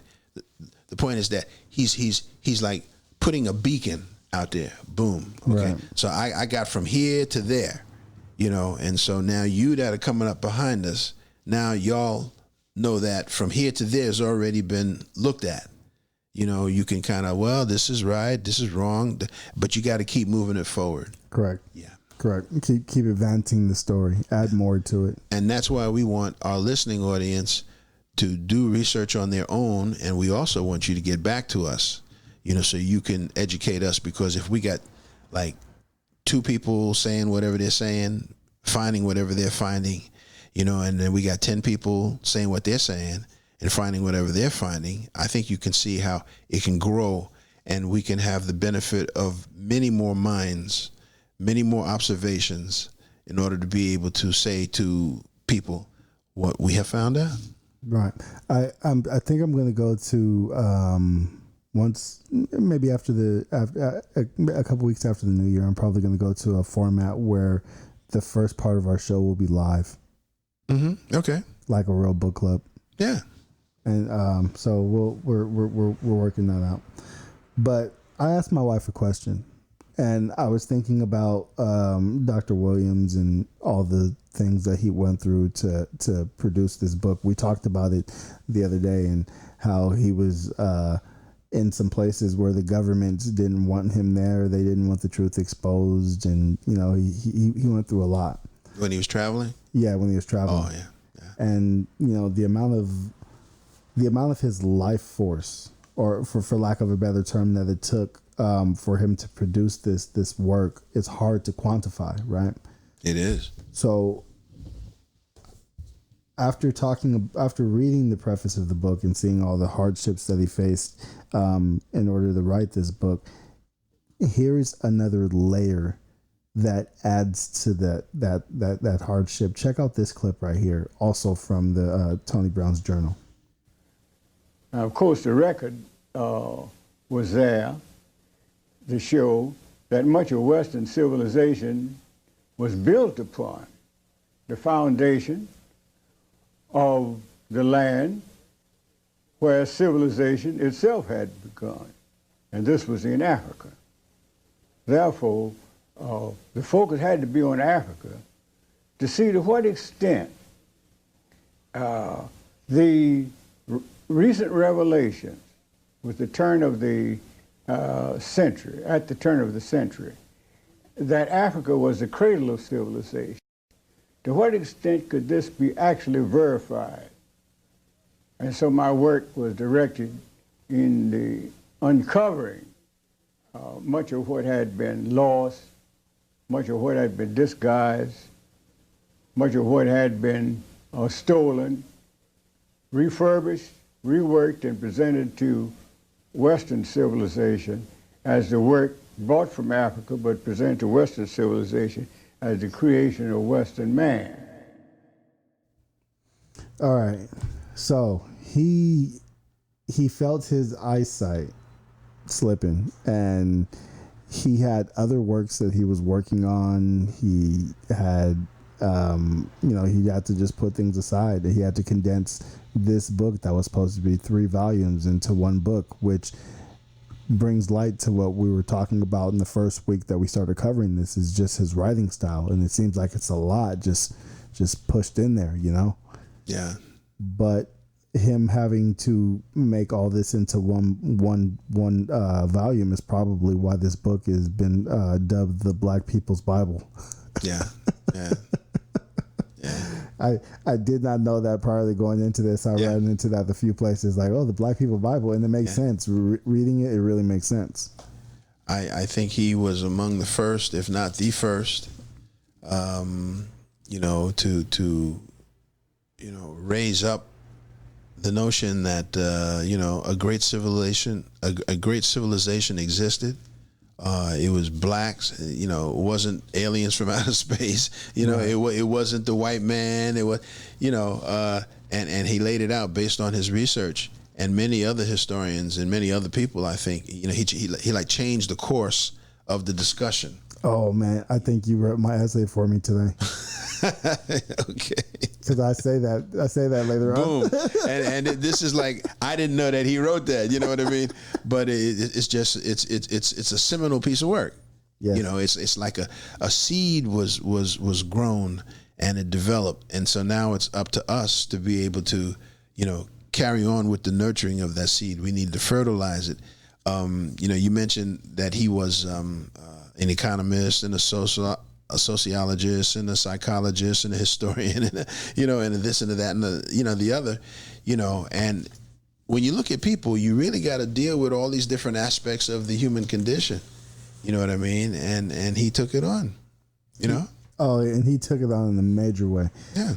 I asked, like I said, I asked my wife if she would be willing to allow me to spend 16 years researching and producing a book.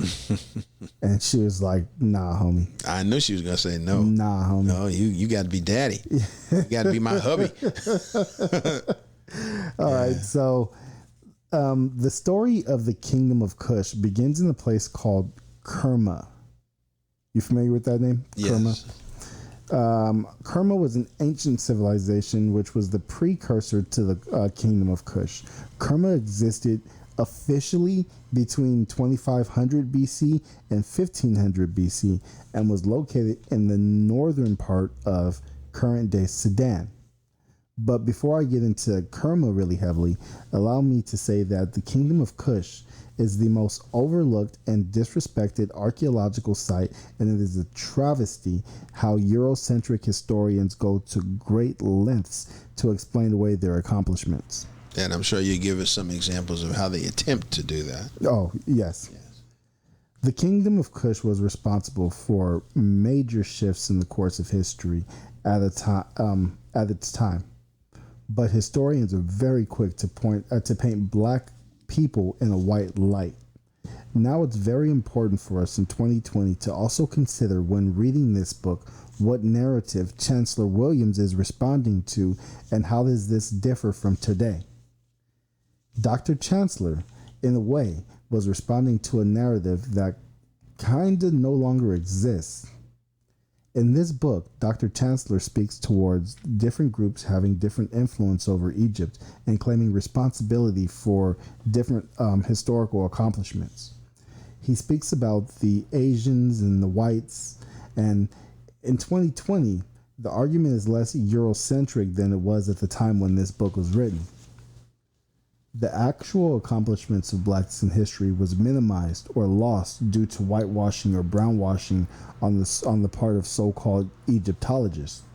But historians like Chancellor Williams and Dr. Ivan van Sertima, Dr. Ben, aka Dr. Yusuf Ben Yakanan, to those who aren't familiar enough to call him Dr. Ben, Dr. John Henry Clark, Chike Ante Diop, they all gave their lives to do this work. And they're the reason why we no longer have to contend with the narrative of history. They're the reasons why we no longer have to contend with the white narrative of history. I want to interject something.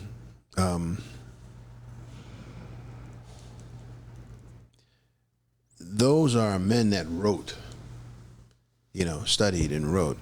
You had those that sang or played or danced. Chief Bey is one of those people. The people in New York will remember that name. He brought a certain level of cultural awareness to the music. He worked with someone named Michael Olatunji. And for many, many, many, many years, they would do music. They would do shows, which were African ethnic shows. A tremendous amount of pride developed from that. I'm going to mention another name in the jazz world. Art Blakey and Max Roach and many, many, many others. Nina Simone, okay? These were people who used their talent, their creative talent. There were painters and artists, sculptors, Leroy Jones, who became Amamu Baraka, they used whatever talent they had, but they were doing, just like you mentioned, trying to give their lives to get us to see ourselves in the glory that we I'm going to say once had, and to some extent are beginning to get back again. Yeah, I think I'll stop right there. You made me think about something. Have you ever watched Key and Peele? No. Okay, for years. I mean, Key and Peele came out. I can't remember what, 10, 15 years ago. Mm-hmm. And for years and years and years, I always kind of looked at the surface level of it and told myself that I wasn't really interested in it. And it just it seemed like they were kind of like whitewashed comedy for me. Yeah. And so I was hesitant to watch it. And then just recently my wife and I just started watching it with her. And I was shocked at the amount of history that they kind of tell in the comedic light. Yeah. The amount of Black history. Yeah. You know, and I was kind of embarrassed that I hadn't watched it a long time ago. Actually, it's actually not a bad show, but there's a lot of people try to express history, our history, through their various forms of art. That's the point. That's the point right there. You know, they weren't able to do it in other ways, and so that's what they did, and that includes like Burt Reynolds, you know, Josephine Baker, you know, Lady Day, Right. yeah, I mean, you know, Count Basie, Duke Ellington, Cap Calloway, Bessie Smith. I mean, man, you talking jazz now? Yeah. World. These folks were expressing things of cultural relevance through their art. You know, you had Black people in theater when, you know, like it goes way back past what's his name in Atlanta? Tyler Perry. Tyler Perry, thank you. Goes back to Oscar Michaud, you know, back in the 20s. So instead of having the little mammy yama, you know, that whole image of you know, the adoring Black slave that couldn't fend for himself, you know, he was doing movies which were, you know, Black folks in cars and houses and apartments and dressed up in all their finery, you know, Oscar Michaud, you know, back in I think it was the 1920s, you know. So throughout our history, we have always had people who, you know, would try to promote and foster, you know, our culture in whatever way they could find themselves, you know. So I just wanted to interject that because of what you just said. You almost got me going down the rabbit hole just now, talking about old Black artists, because I was about to start talking about Cabin in the Sky. That's one of my favorites, man. I love Cabin in the Sky. I grew up watching that one. All right. Let's see where we at. Well, continue reading. Go to the next paragraph. So I was saying that those writers, that those names that I wrote, the Dr. Ivan Van Sertima's and the Chancellor Williamses and Dr. Benz and John Henry Clark and the reason that we no longer have to deal with the white narrative of particularly in Egypt and the region, is because of the work of these Black historians. And these men weathered the storm in the times that they were doing this research and that they were releasing their writings, because at that time they were considered to be pseudo historians, right? Everybody in their field looked at them and told them that they were crazy, that there was no way that Africans did all this. 50 years later, they were finding out that it was all true. Yeah, all true. So part of that old interview that I found from the Tony Brown's journal. Well, while I was watching it, I was sitting home with my wife doing research, and I was combing through not just that interview, but a few other interviews that he's done, that Dr. Chancellor's done over the years. And I will say that he was a character. He didn't really seem like he was the type of person that was going to hold his tongue. And there are hours worth of interviews online of his, if in case anybody wants to watch them. It wouldn't hurt to listen to some of these lectures and see what some of these guys, their perspectives and how they answer the questions. It really helps, especially in the case of Chancellor Williams. It helps to understand his writing style when he writes his book. And it's free knowledge. They always drop gems. For example, check out the answer that Dr. Chancellor gives to the interviewer when the interviewer posed the question about how did Africa get to where it is today if it was once so great. Now, keep in mind that this is a subject that he studied for years, and the answer takes a while to get to, but the answer is very powerful. You can find this whole interview on YouTube, and I'll link it on our page. Check out this clip. Dr. Chancellor Williams spent 16 years writing his book, and although a piece of extraordinary research, he considered it a greater miracle that he was able to get it published. Plagued by a chronic lack of funds and turned down by his academic associates and all other sources, Dr. Williams mortgaged his home. Then another obstacle arose. Due to his rapidly failing eyesight, he was forced to abandon his earlier plans for an expanded 3-volume work and had to settle for a condensed version of his research into a single volume, the book we now know as The Destruction of Black Civilization. Great Issues of a Race from 4500 BC to 2000 AD. All right. So I know that was a bit of a long clip. It was about 4 minutes. You're better for it. Don't complain. Don't complain. I just thought it would be good for you guys to hear a sample of Dr. Chandler's voice and his thoughts because they bring a sort of familiarity to his writing. Like Mr. D spoke about, his writing style feels like he's just having a conversation with you. And when I listen to his interviews, I feel connected to him in a strange way. He reminds me of my grandpa Howard, who looks almost exactly like him and was also a doctor. Grandpa Howard, huh? Yeah. Now, back to Kerma. The history of the kingdom of Kush is generally broken down into, or at least the way I'm going to break it down, I'm going to break it down into 3 periods, right? So we're only going to talk about 2 of these periods today. And the periods coincide with ancient capitals.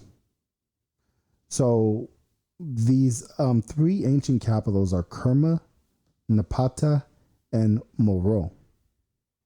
Kerma existed without a writing system, so all of the evidence of Kerma comes from Egyptian sources or from archaeological finds. Kerma was the first capital of Kerma was the first capital city of Kush, and it officially dates back to 2500 BC, though there is evidence that the civilizations there were possibly much older than that due to archaeological finds.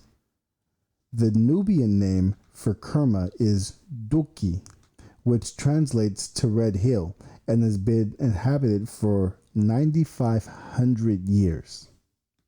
Check that out. 9,500 years. Remember that thing I told you about how I like to see how close a civilization got to the last ice age? Yeah. And how quickly they were able to come out of that ice age? Yeah.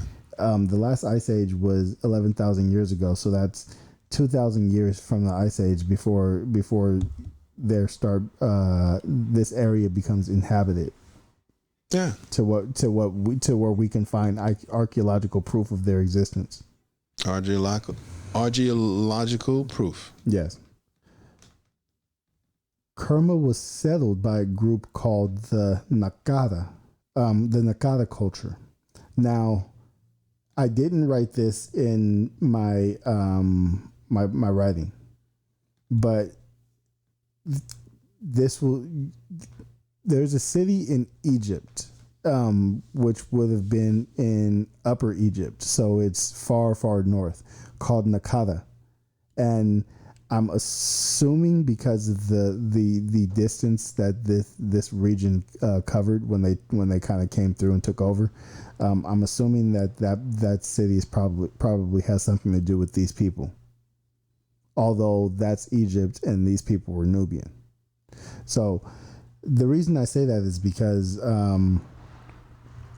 Evidence of the Nakada culture suggests that they existed as far back as 4400 BC as a culture. However, European archaeologists suggest that it was probably about 3800 BC.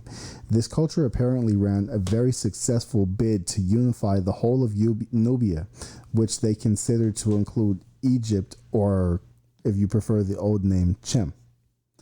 They conquered the land and formed Kerma as their capital. Their influence on the region is undeniable, seeing as how the Egyptian gods Hathor, Ra, and Horus date back to this period. Construction took a leap forward under this culture. They built the Nekhen, the necropolis, which was the center of the cult of Horus. And I did not bring the other pictures. I left them on my printer, but I'm going to get that for you in a second. Now, the Nekhen was the inspiration for the Doger Step Pyramid. Another amazing feat of construction attributed to the Kerma is the Deufas. Now, we're going to stop for a second, and I'm going to pull up a picture of the Deufas because I think they're quite amazing. Do you remember how we talked about in Ethiopia how they built the Lalibela church facilities out of stone, and they dug them down into the ground? Right. Okay. Out of solid stone. Right, out of solid stone. Now I'm gonna pull up this picture of a Deufa and tell me what you think of this, because I don't know how to explain this. Here they go. Have you ever seen those Deufas? Actually, I have not. Okay. So these are early, though.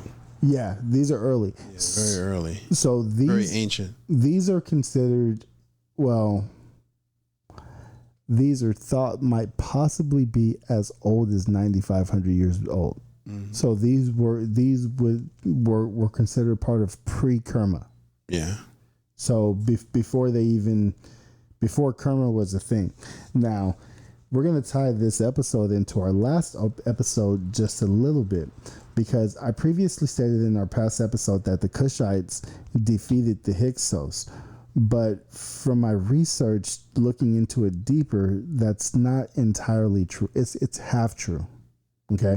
Because initially, Kerma was an ally of the Hyksos. Kerma being the capital city of Kush. They were allied to the Hyksos, but that was to their own detriment, because the Hyksos kept creeping on their territory year by year. They took more and more, and in the name of I guess this was in the name of brotherhood, perhaps, right? But it would be the allying with the Hyksos that would lead to the ultimate downfall of Kerma. This was during the time period that Thebes was the capital city of Egypt. If you aren't familiar with Thebes, it was always known to be the black capital of Egypt. When the darker skinned rulers who came from Upper Egypt ran their orders, they ran them through the city of Thebes, and a two-sided overthrow occurred, of the Hyksos on one side and Kerma on the other. This would begin a period of time known as the New Kingdom. So apparently there was this big war that led to the end of the first capital of Kush. And you have on one side the Hyksos and Kerma, and then on the other side you have those, I guess it was Amos the Third, I believe was the pharaoh who threw out the Hyksos. And then on the Nubian side of that war, you have the people who would ultimately set up the next capital. And that was the capital of Napata. Right? Right. So, remember how we said that a lot of the history of this region was just a bunch of cattiness and messiness and people just infighting with each other? Yeah. Well, that's what this all appeared to be, because on the one case these people were all friends, but then on the other, then they turn around and within a couple hundred years they're fighting each other.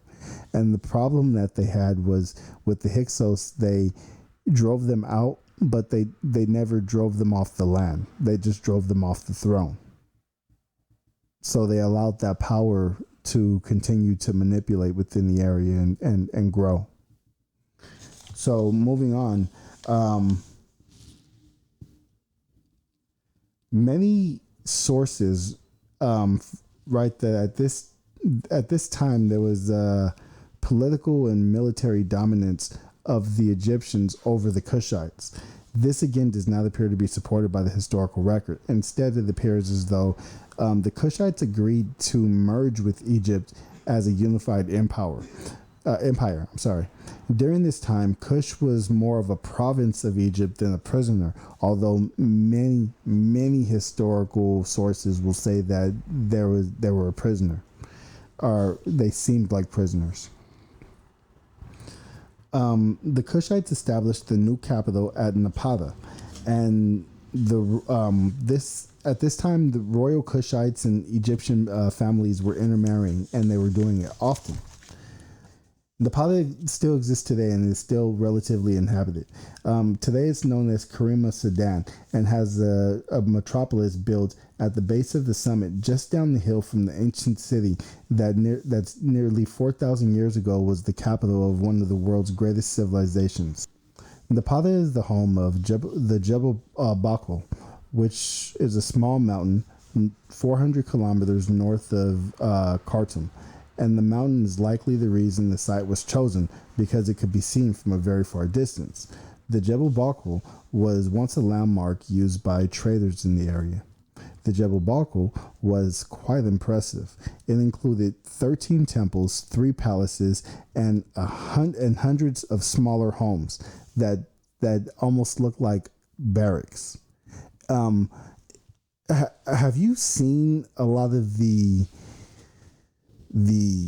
archaeological sites, a lot of the towns that were built and small cities and metropolises that were built in ancient Africa? Africa south of the Sahara, are you talking, or Africa that was in Egypt? Africa, well, specifically Egypt now, was in about, Africa, right? And in the Middle East, all the way over into Jordan, and what we now call the Middle East, right? I'm specifically talking about Egypt and Sudan area right now. I've seen pictures. Yeah, I mean there are tons and tons of like little cities that were built that. And this is at the same time that, well, I'm not even going to go there and talk about what Europe was going through at that time, but it's really interesting. If you get a chance to look up some of the layouts of some of these ruins and see what they were expected to have looked like 2,000 years ago, it's pretty jaw dropping. It really is pretty jaw dropping. It is. It puts a well, I tell you what. Maybe if we look at architectural layouts that were better preserved, for example, Pompeii, mm-hmm. Because of the eruption, right? It was buried. Athens, mm-hmm. For a similar reason, Rome.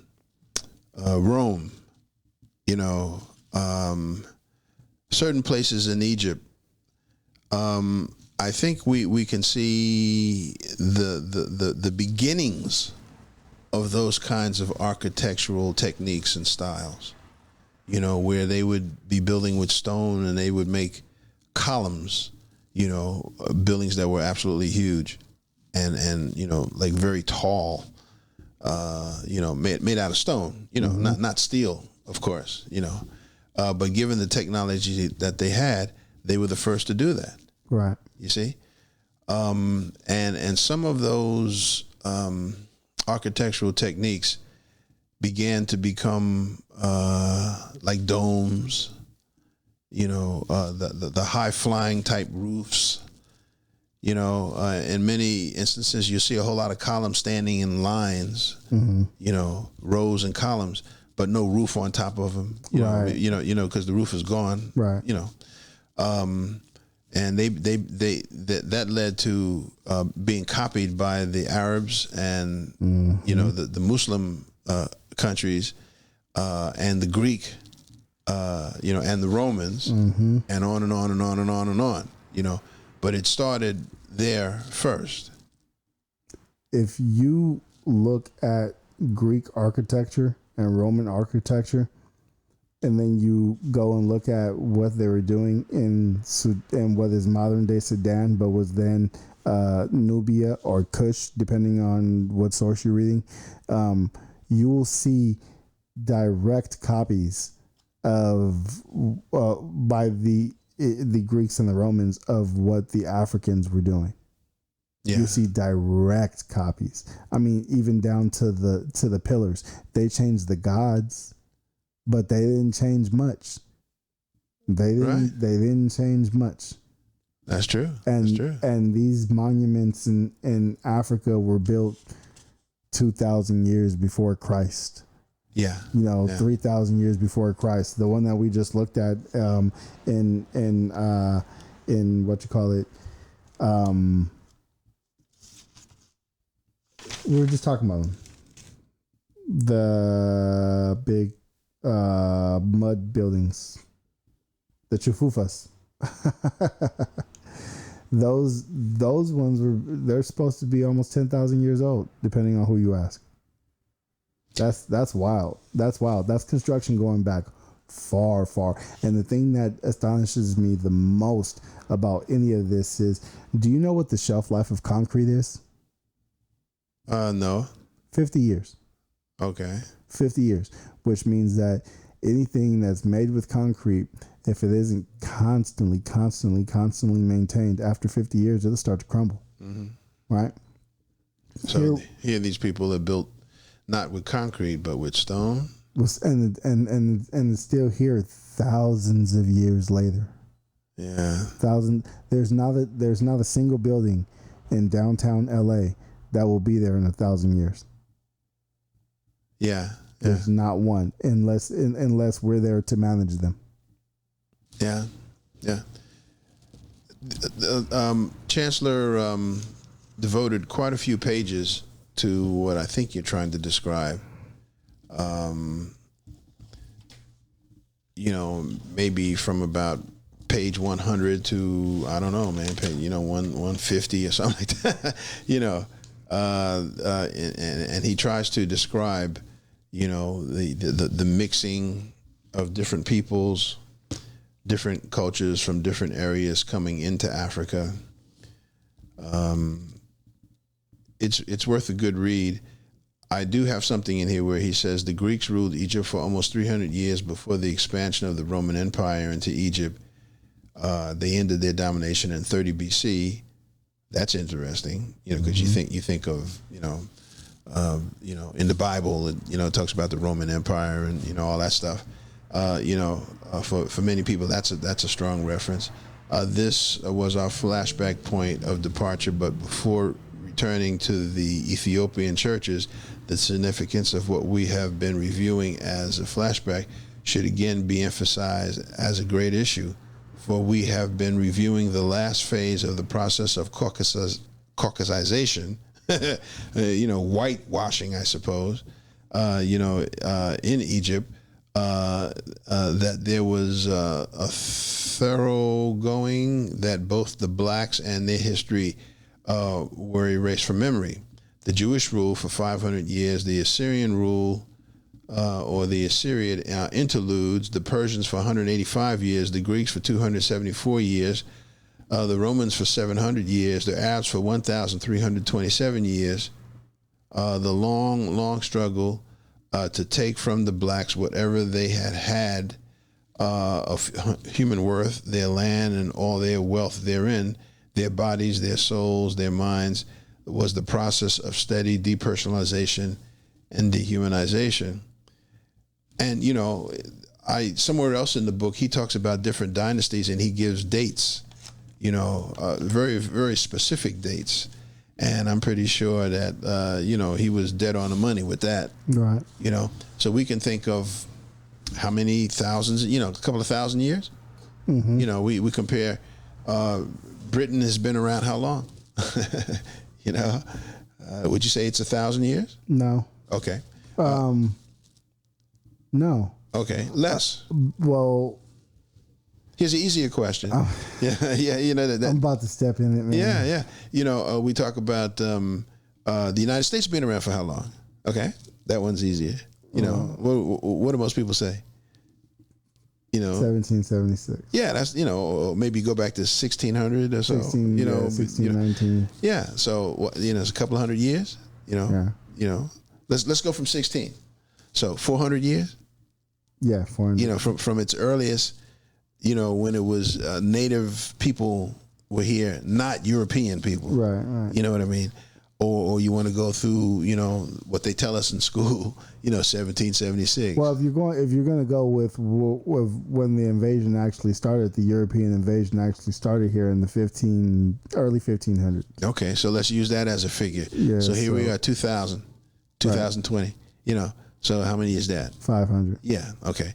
So we're talking about over a longer period of time. Right. Than that, different groups of people, were coming into this region, and they populated the region. Right. Along with that, the internal strife between different African people, the climatic thing, mm-hmm. and so on and so on and so on. As he details the book, it sounds to me like you're saying the same thing he's saying. From what I'm researching, and that's the thing, my research, I decided that this week I was going to research Kush. So I didn't feel like, I didn't take a lot out of the book. I did a lot of side research and just things that I found about Kush, and just the things that I found from all the other sources outside of the book say the same thing that the book's saying. And that's why we feel that if we're going to do research, we're going to get it from more than one source. Right. Let's ask our listening audience to do this. Look up N-U-R-E. Nuri is how I'm going to pronounce it. Right? The pyramids of Nuri. So go to your Google, because you got your phone in your hand, right, and look up Nuri, right? And look at the pictures. Now this is fairly, this is like Google. This is on Google, for God's sake, and then you can take all your references and take it from there. So I'm gonna do just like what I'm talking about. I'm gonna punch in. Here we go. N-U-R-I. Okay. So let's put pyramids of Uri. Maybe that's a better way to do it, okay? Yeah, and I got Nuri pyramids. Yeah. Oh my goodness. Pyramids of Nuri. Okay, and all of that stuff right there at your fingertips. Where is it?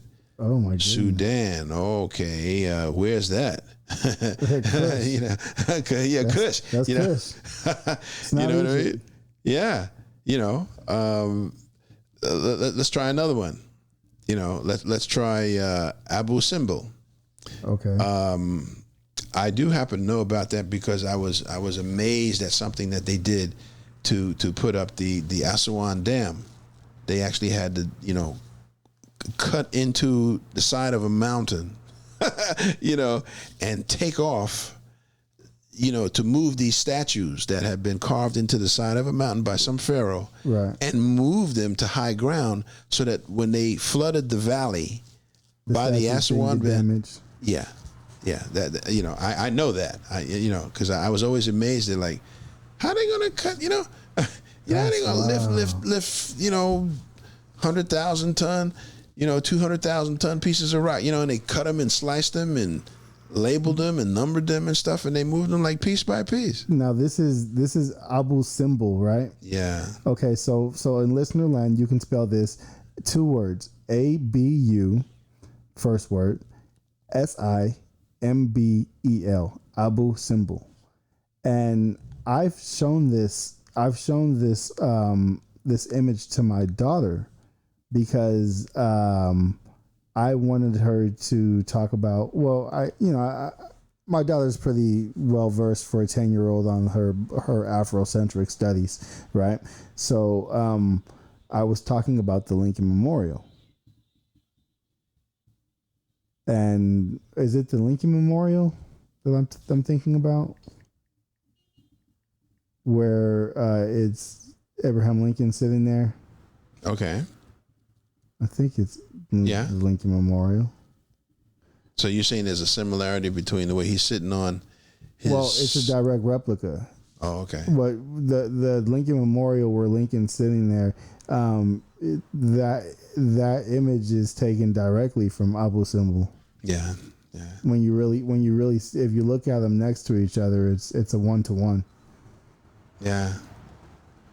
So, if they're still doing that to this day, what makes you think they weren't doing it then? If all they had was, well, we can't do it, so we're going to take it, and put our face on it. We did it. Yeah.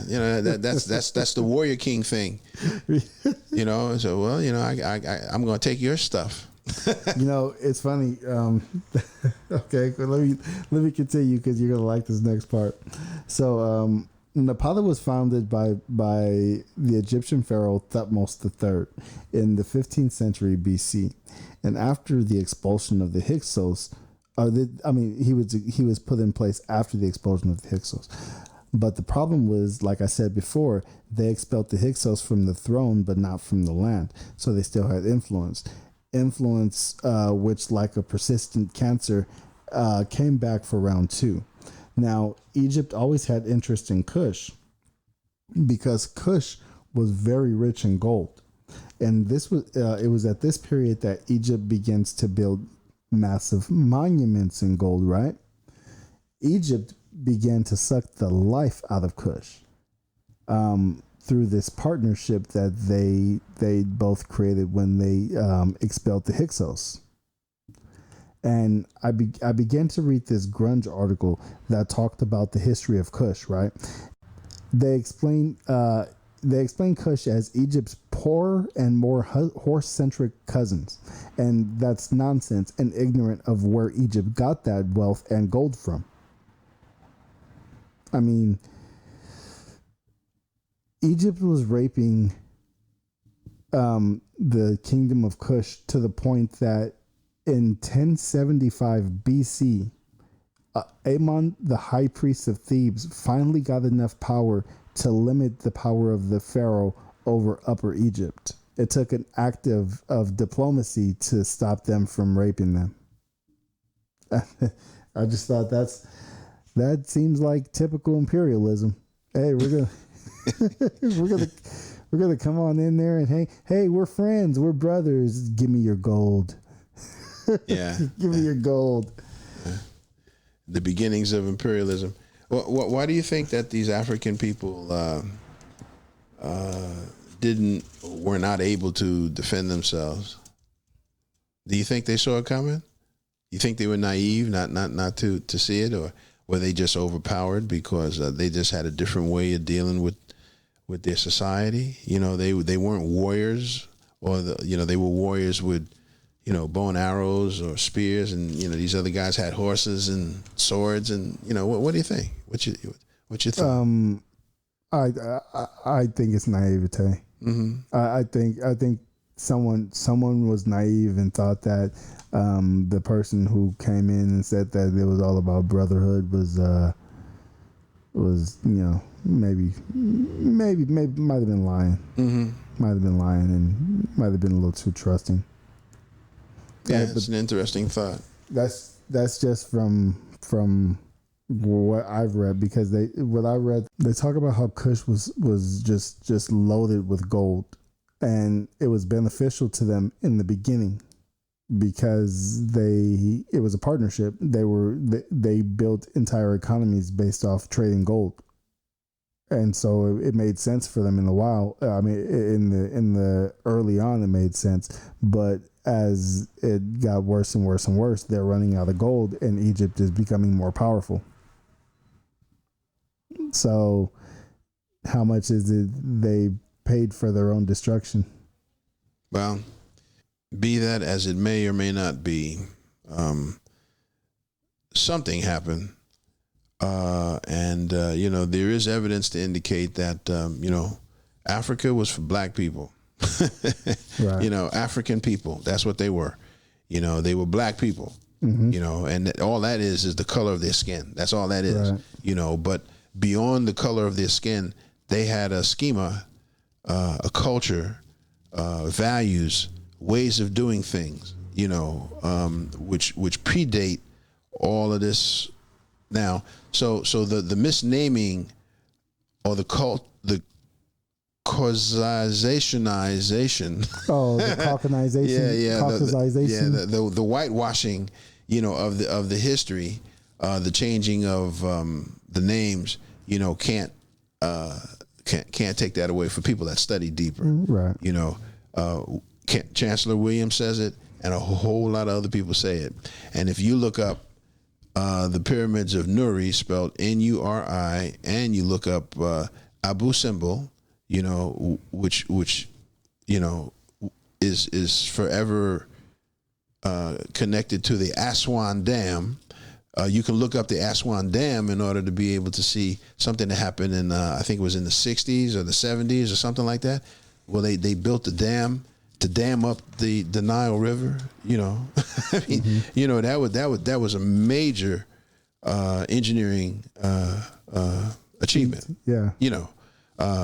It's quite impressive, actually. Yeah. But the idea is we're going to dam up this water flowing so that we can irrigate land. So we're turning the desert into fertile land. So instead of having the traditional shores of the Nile where the land was fertile because the river would rise, the river would fall, and all that kind of stuff, they were able to push it way out beyond that. Anyway, the thing about Nadi al-Sabra, that's spelled Wadialsabra,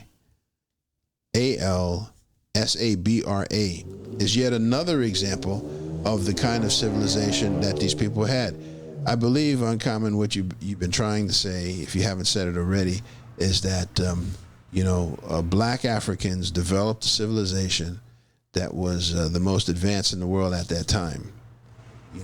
And we need to realize that Egypt, what we call Egypt now, was Africa. Yes. And that Africa extended into what we now call Syria and Jordan and Israel. You know what I mean? And all those other Middle Eastern countries, Iran, Iraq, and all the rest of that stuff, they weren't called that at the time. No, they were all part of one massive empire. Yeah, and for whatever reason, it was renamed, it was changed, it was taken over, it was this, that, and the other. But we as black people, should be proud of the fact that this civilization did exist and that there is evidence of it and knowledge of it.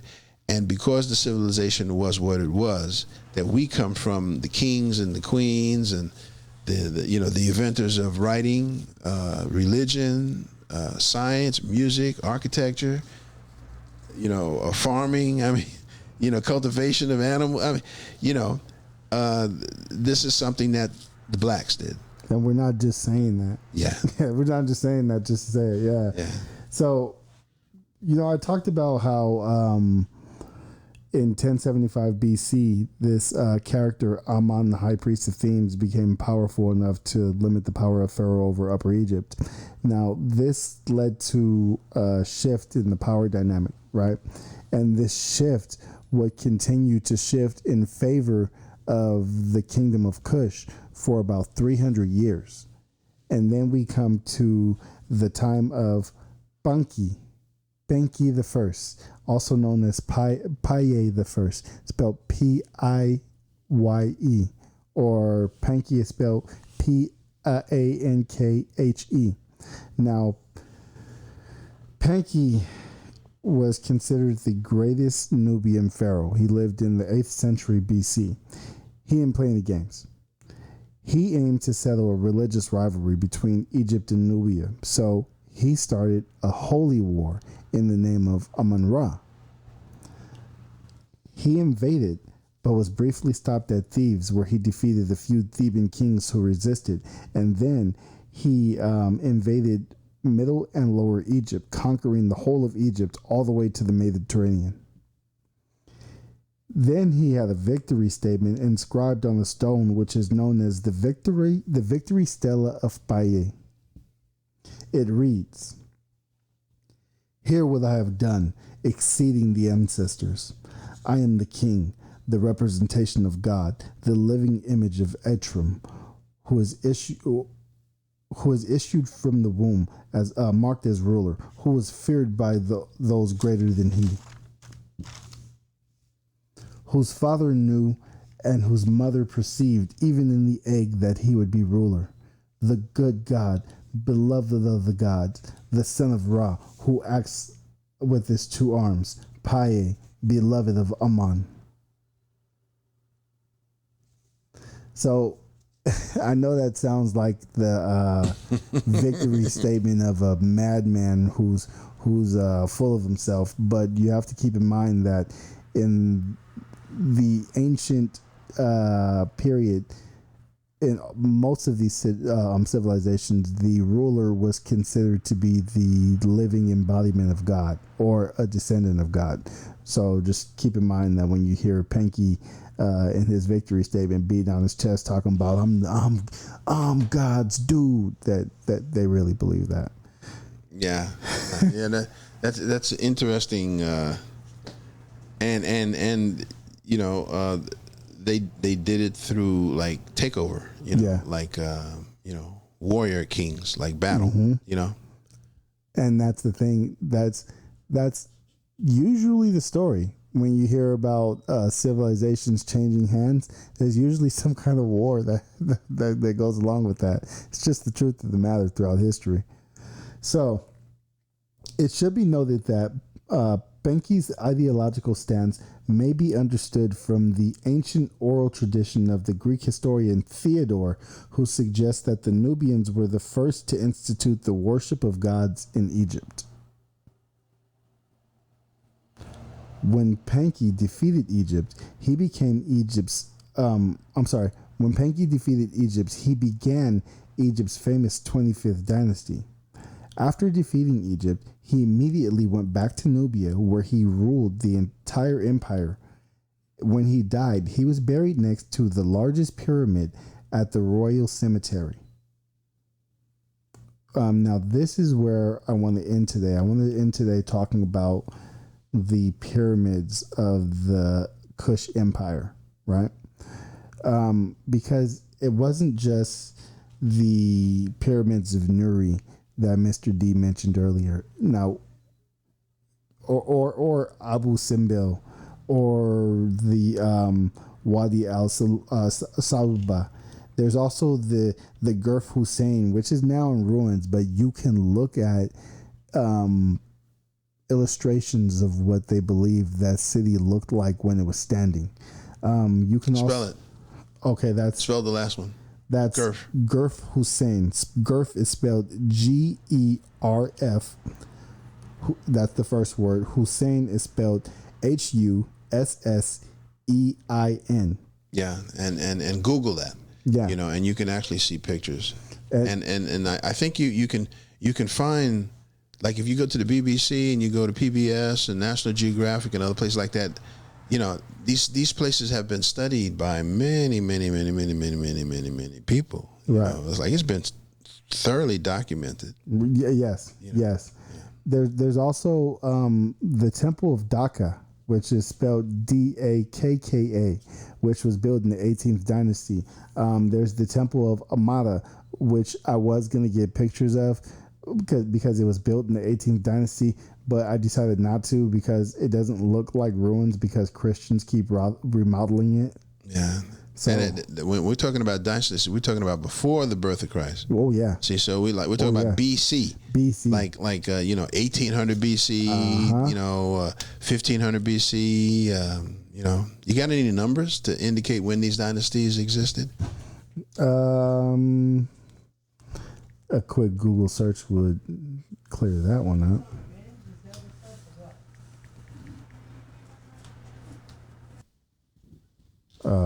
The 18th dynasty in Egypt was between 1550 and 1292 BC.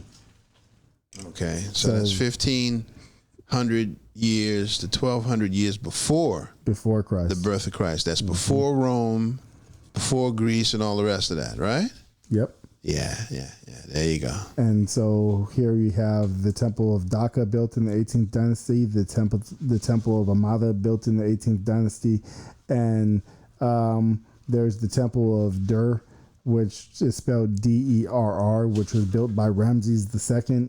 I mean, this is kind of what I wanted to end the show on. I wanted to point out a bunch of these different archaeological sites, and then I wanted to pose a challenge to the audience. Oh, I got it. Go for it. Here, page 40 in Dr. Chandler's book, as we call him.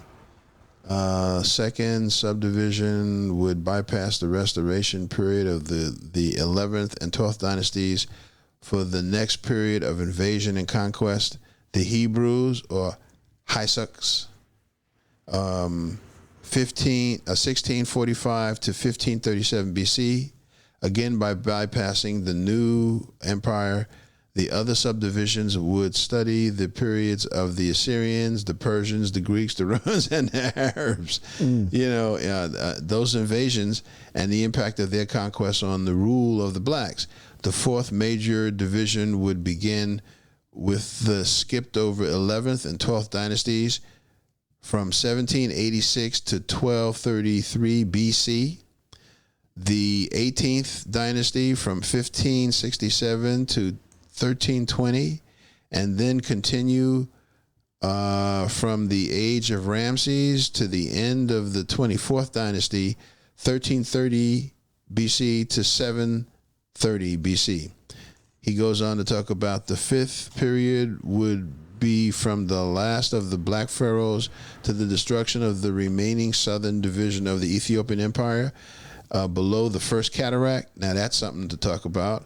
And he gives a number. It says that's from 730 BC to the 5th century AD. That would be 730 BC to 500 AD, which is a long time. It's like 800 years, And he talks about the 6th period and the 7th period and this, that, and the other, and he has specific dates here, So does everybody realize that, BC is like, the calendars that we use today kind of start with the birth of Christ. So AD is after the birth of Christ. So the numbers start going up, 10, 20, 30, 40, 50, and so on. But then when you get on the other side, BC, it goes the other way. Yes. Up. The numbers get bigger. Yeah. The farther back you go. If you're counting backwards, the numbers are getting bigger. Yeah. Because you're on the other side of zero. So it's negative numbers. Yeah. So like we're talking about the 17, like when they say 1737 BC, that's like 1,737 years before the birth of Christ. Right. You see, and then you can add on to that, 2020. And then you'll find out how long ago it happened. Right. So this was happening. There's a lot of history in the world before the birth of Christ. There's a lot of history in the world before the Roman Empire. Or the Greek Empire, or the Persian Empire. Well, I'll leave it at that. And I think that's the point you're trying to make. The blacks had civilization going on. They did what they did, and Egypt was not white. I'll tell you why it couldn't have been. Yeah, I'm gonna dangle something, a research. But before you say that, it doesn't just mean like black civilization was in Egypt. It was throughout the continent. Right. I think that's an important point that many of our listeners might want to really key into. That it was continent wide. In certain places, certain things were done, in other places, other things were done. but they had a society, where people were living. They had a way of doing stuff. And I wanted to drop that little nugget out there because I said I'll tell you why it couldn't be. Rewind a few seconds if you want to get familiar with what we're saying. But I'm going to say this. Research MAMLUK. That word right there will open up a ton of doors for you in the history in that region. Just check that one out. Fall down that rabbit hole. Mamluk. And going away, I wanted to give you guys a little bit of homework. This is the challenge that I was talking about a little while ago that I wanted to give to the listeners. Take your time, look into this, and then get back to us and let us know. Is there any room for debate, or is this a done deal? And the question is, where did construction begin and who copied who? Because there has been a historical line for decades that the archaeological sites in Egypt were copied by the Kushites, but new evidence suggests that it may be the other way around. So get back to that and let us know which culture led the way in construction in ancient Africa. Was it Egypt or was it Kush? Or at least ancient northern Africa. We'll talk about some southern stuff a little bit later on. Mr. D, do you have anything you want to part with? Research that stuff. Yeah. I'm kind of thinking that for those of us that want to get into it deeper, there's a long history of kings and queens, civilization, as Chancellor Williams suggests, to be proud of. These are black folks. Mm-hmm. It's in our DNA. We can reclaim that. We don't need anybody to tell us what it was. There's enough people that have done research to indicate it. I think that's the reason why many people of all cultures, go to Egypt to take a look at that stuff. But when you go south of the Sahara, because it was different, you find other cultures that are similarly, amazing and fabulous, and be proud of that fact, So that's what I would leave everybody with, going into the new year, studying your history, claiming it, and becoming the new sprouting, right. Of that history. These people invented writing, for goodness sake. Right. And math. Yeah, they were doing stuff. Now, they did what they needed to do for the life that they lived. Right. You know what I mean? They don't need skyscrapers. Mm-hmm. They don't need cell phones. But they had a way of doing things. They were an organized civilization, cultures, people living, in the environment that they found themselves in. And it's an absolutely amazing story. I agree. Well, what do you say we get out of here? Okay. I would say, welcome 2021. You're welcome. And do your best not to live in 2020. So, getting out of here, I would like to say a very, very special thank you to our engineer, G Twist. This guy, I gotta have him back on the show. He's been avoiding this, Mr. D. Yes, I know, but he's been telling us that he's very interested in the conversations, and it's opening up his eyes to a lot. I don't know whose eyes open up wider, his or mine. But I'm learning stuff too. Come on, that's the beauty of it, right? So thank you, G Twist. You've been doing an awesome job for us. Right. I appreciate it. Also, I want to say a very, very, very thank you to Renee at Shades of Africa. We come in here. You know what? I'm gonna tell you a little story. So the other day, my wife and I driving around LA looking for Kwanzaa supplies, last minute stuff. Right? We had everything we needed. We just needed the last thing we needed was some candles. Right? So the black candle, the 3 red, the three green, and so she says, "Oh, I gotta go to Target. I gotta get some stuff from Target." Yeah. And I said, well, "Okay, well, what are we getting?" She said, "Well, I need candles, but I need some other stuff, so I'm gonna see if we can go to Target." And I said, "Well, why don't we just go to the black-owned place?" She says, "Well, I mean, but I already have to go get other stuff from there." All right, whatever, fine, let's go. So we go. And then we end up in San Pedro, over by my stepdad's house. And she says, "Well, let's stop at the 99-cent store. They probably have candles there." I said, "Well, why don't we just go to the black-owned place? Well, we're already right here, so let's just stop." Okay. So we stop, and they don't have them. Yeah. Just like Target didn't have them. Yeah. Just like the other 4 places that she went previously didn't have them. And she's pulling her hair out and she's stressing. And I said, "Why don't we just check the black-owned place?" So I call Shades of Africa. "Hey, do you guys have Kwanzaa candles?" "Oh, yeah, we got them. Come in." Boom. Man.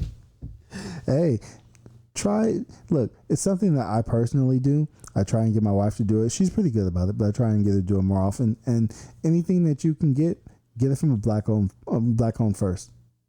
Don't let the past repeat itself into the future. The renaming, the redefining, the misinformation, the lies, the deceptions. When some of the civilization seems to suggest that there was like an economy going on. Where people were trading with each other and dealing with each other in terms of whatever their needs were. That's what economy is all about. We need to make sure that our dollars, since we're using dollars, stay within our community. And if we don't have dollars, then what skills do we have? And we can actually barter and trade between ourselves in order to be able to meet our needs. Mm-hmm. I love it. We need more of that energy, and we need to use that same energy, and we need to roll that into protecting our black businesses. As much as we barter with each other, we need to take our dollars and spend them with guess what? I'll just put it like this. Nobody else is going to come into your neighborhood and spend businesses with your shops. So if you don't spend business, if you don't, give them your business, they'll fall apart. And guess what? If you try and use the excuse, well, they don't have the things that I need. The other store is better. Well, guess what? That's because nobody's supporting that store and giving them the opportunity to be great. So you need to be that person. Go out there and support a black business. And if you're going to do it, support Shades of Africa. Buy a book.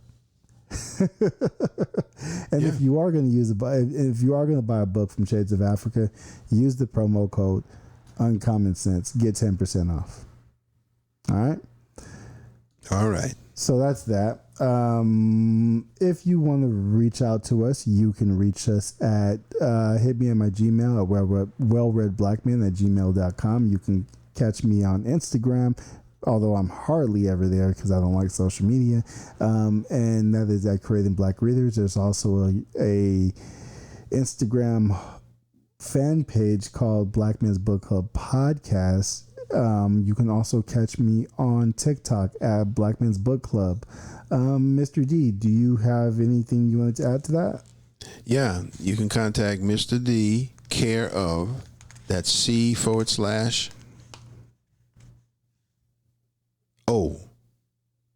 See, you see how I did that? I caught that. Yeah. Care of. That's like old school, like they used to write, like your great grandma, your mom and your great grandmama wrote on letters, Like some of y'all might think corrections officer. Yeah. C/O, and those same contacts, that Uncommon just gave you. You know what I mean? We are really interested in hearing from you. Interested in that feedback, your thoughts, good and bad, if any. And, as you begin to read these books, you get to the point where, you can tell us what your opinion is as well. It's much appreciated. And on that note, we're going to sign off. You gave me the idea for what I wanted to write out to today. So I think it would probably be fitting, seeing as how we brought him up in our article, to write out on Chief Bay. Okay. All right, out there. Yeah. Have a good one. See you next time. Peace.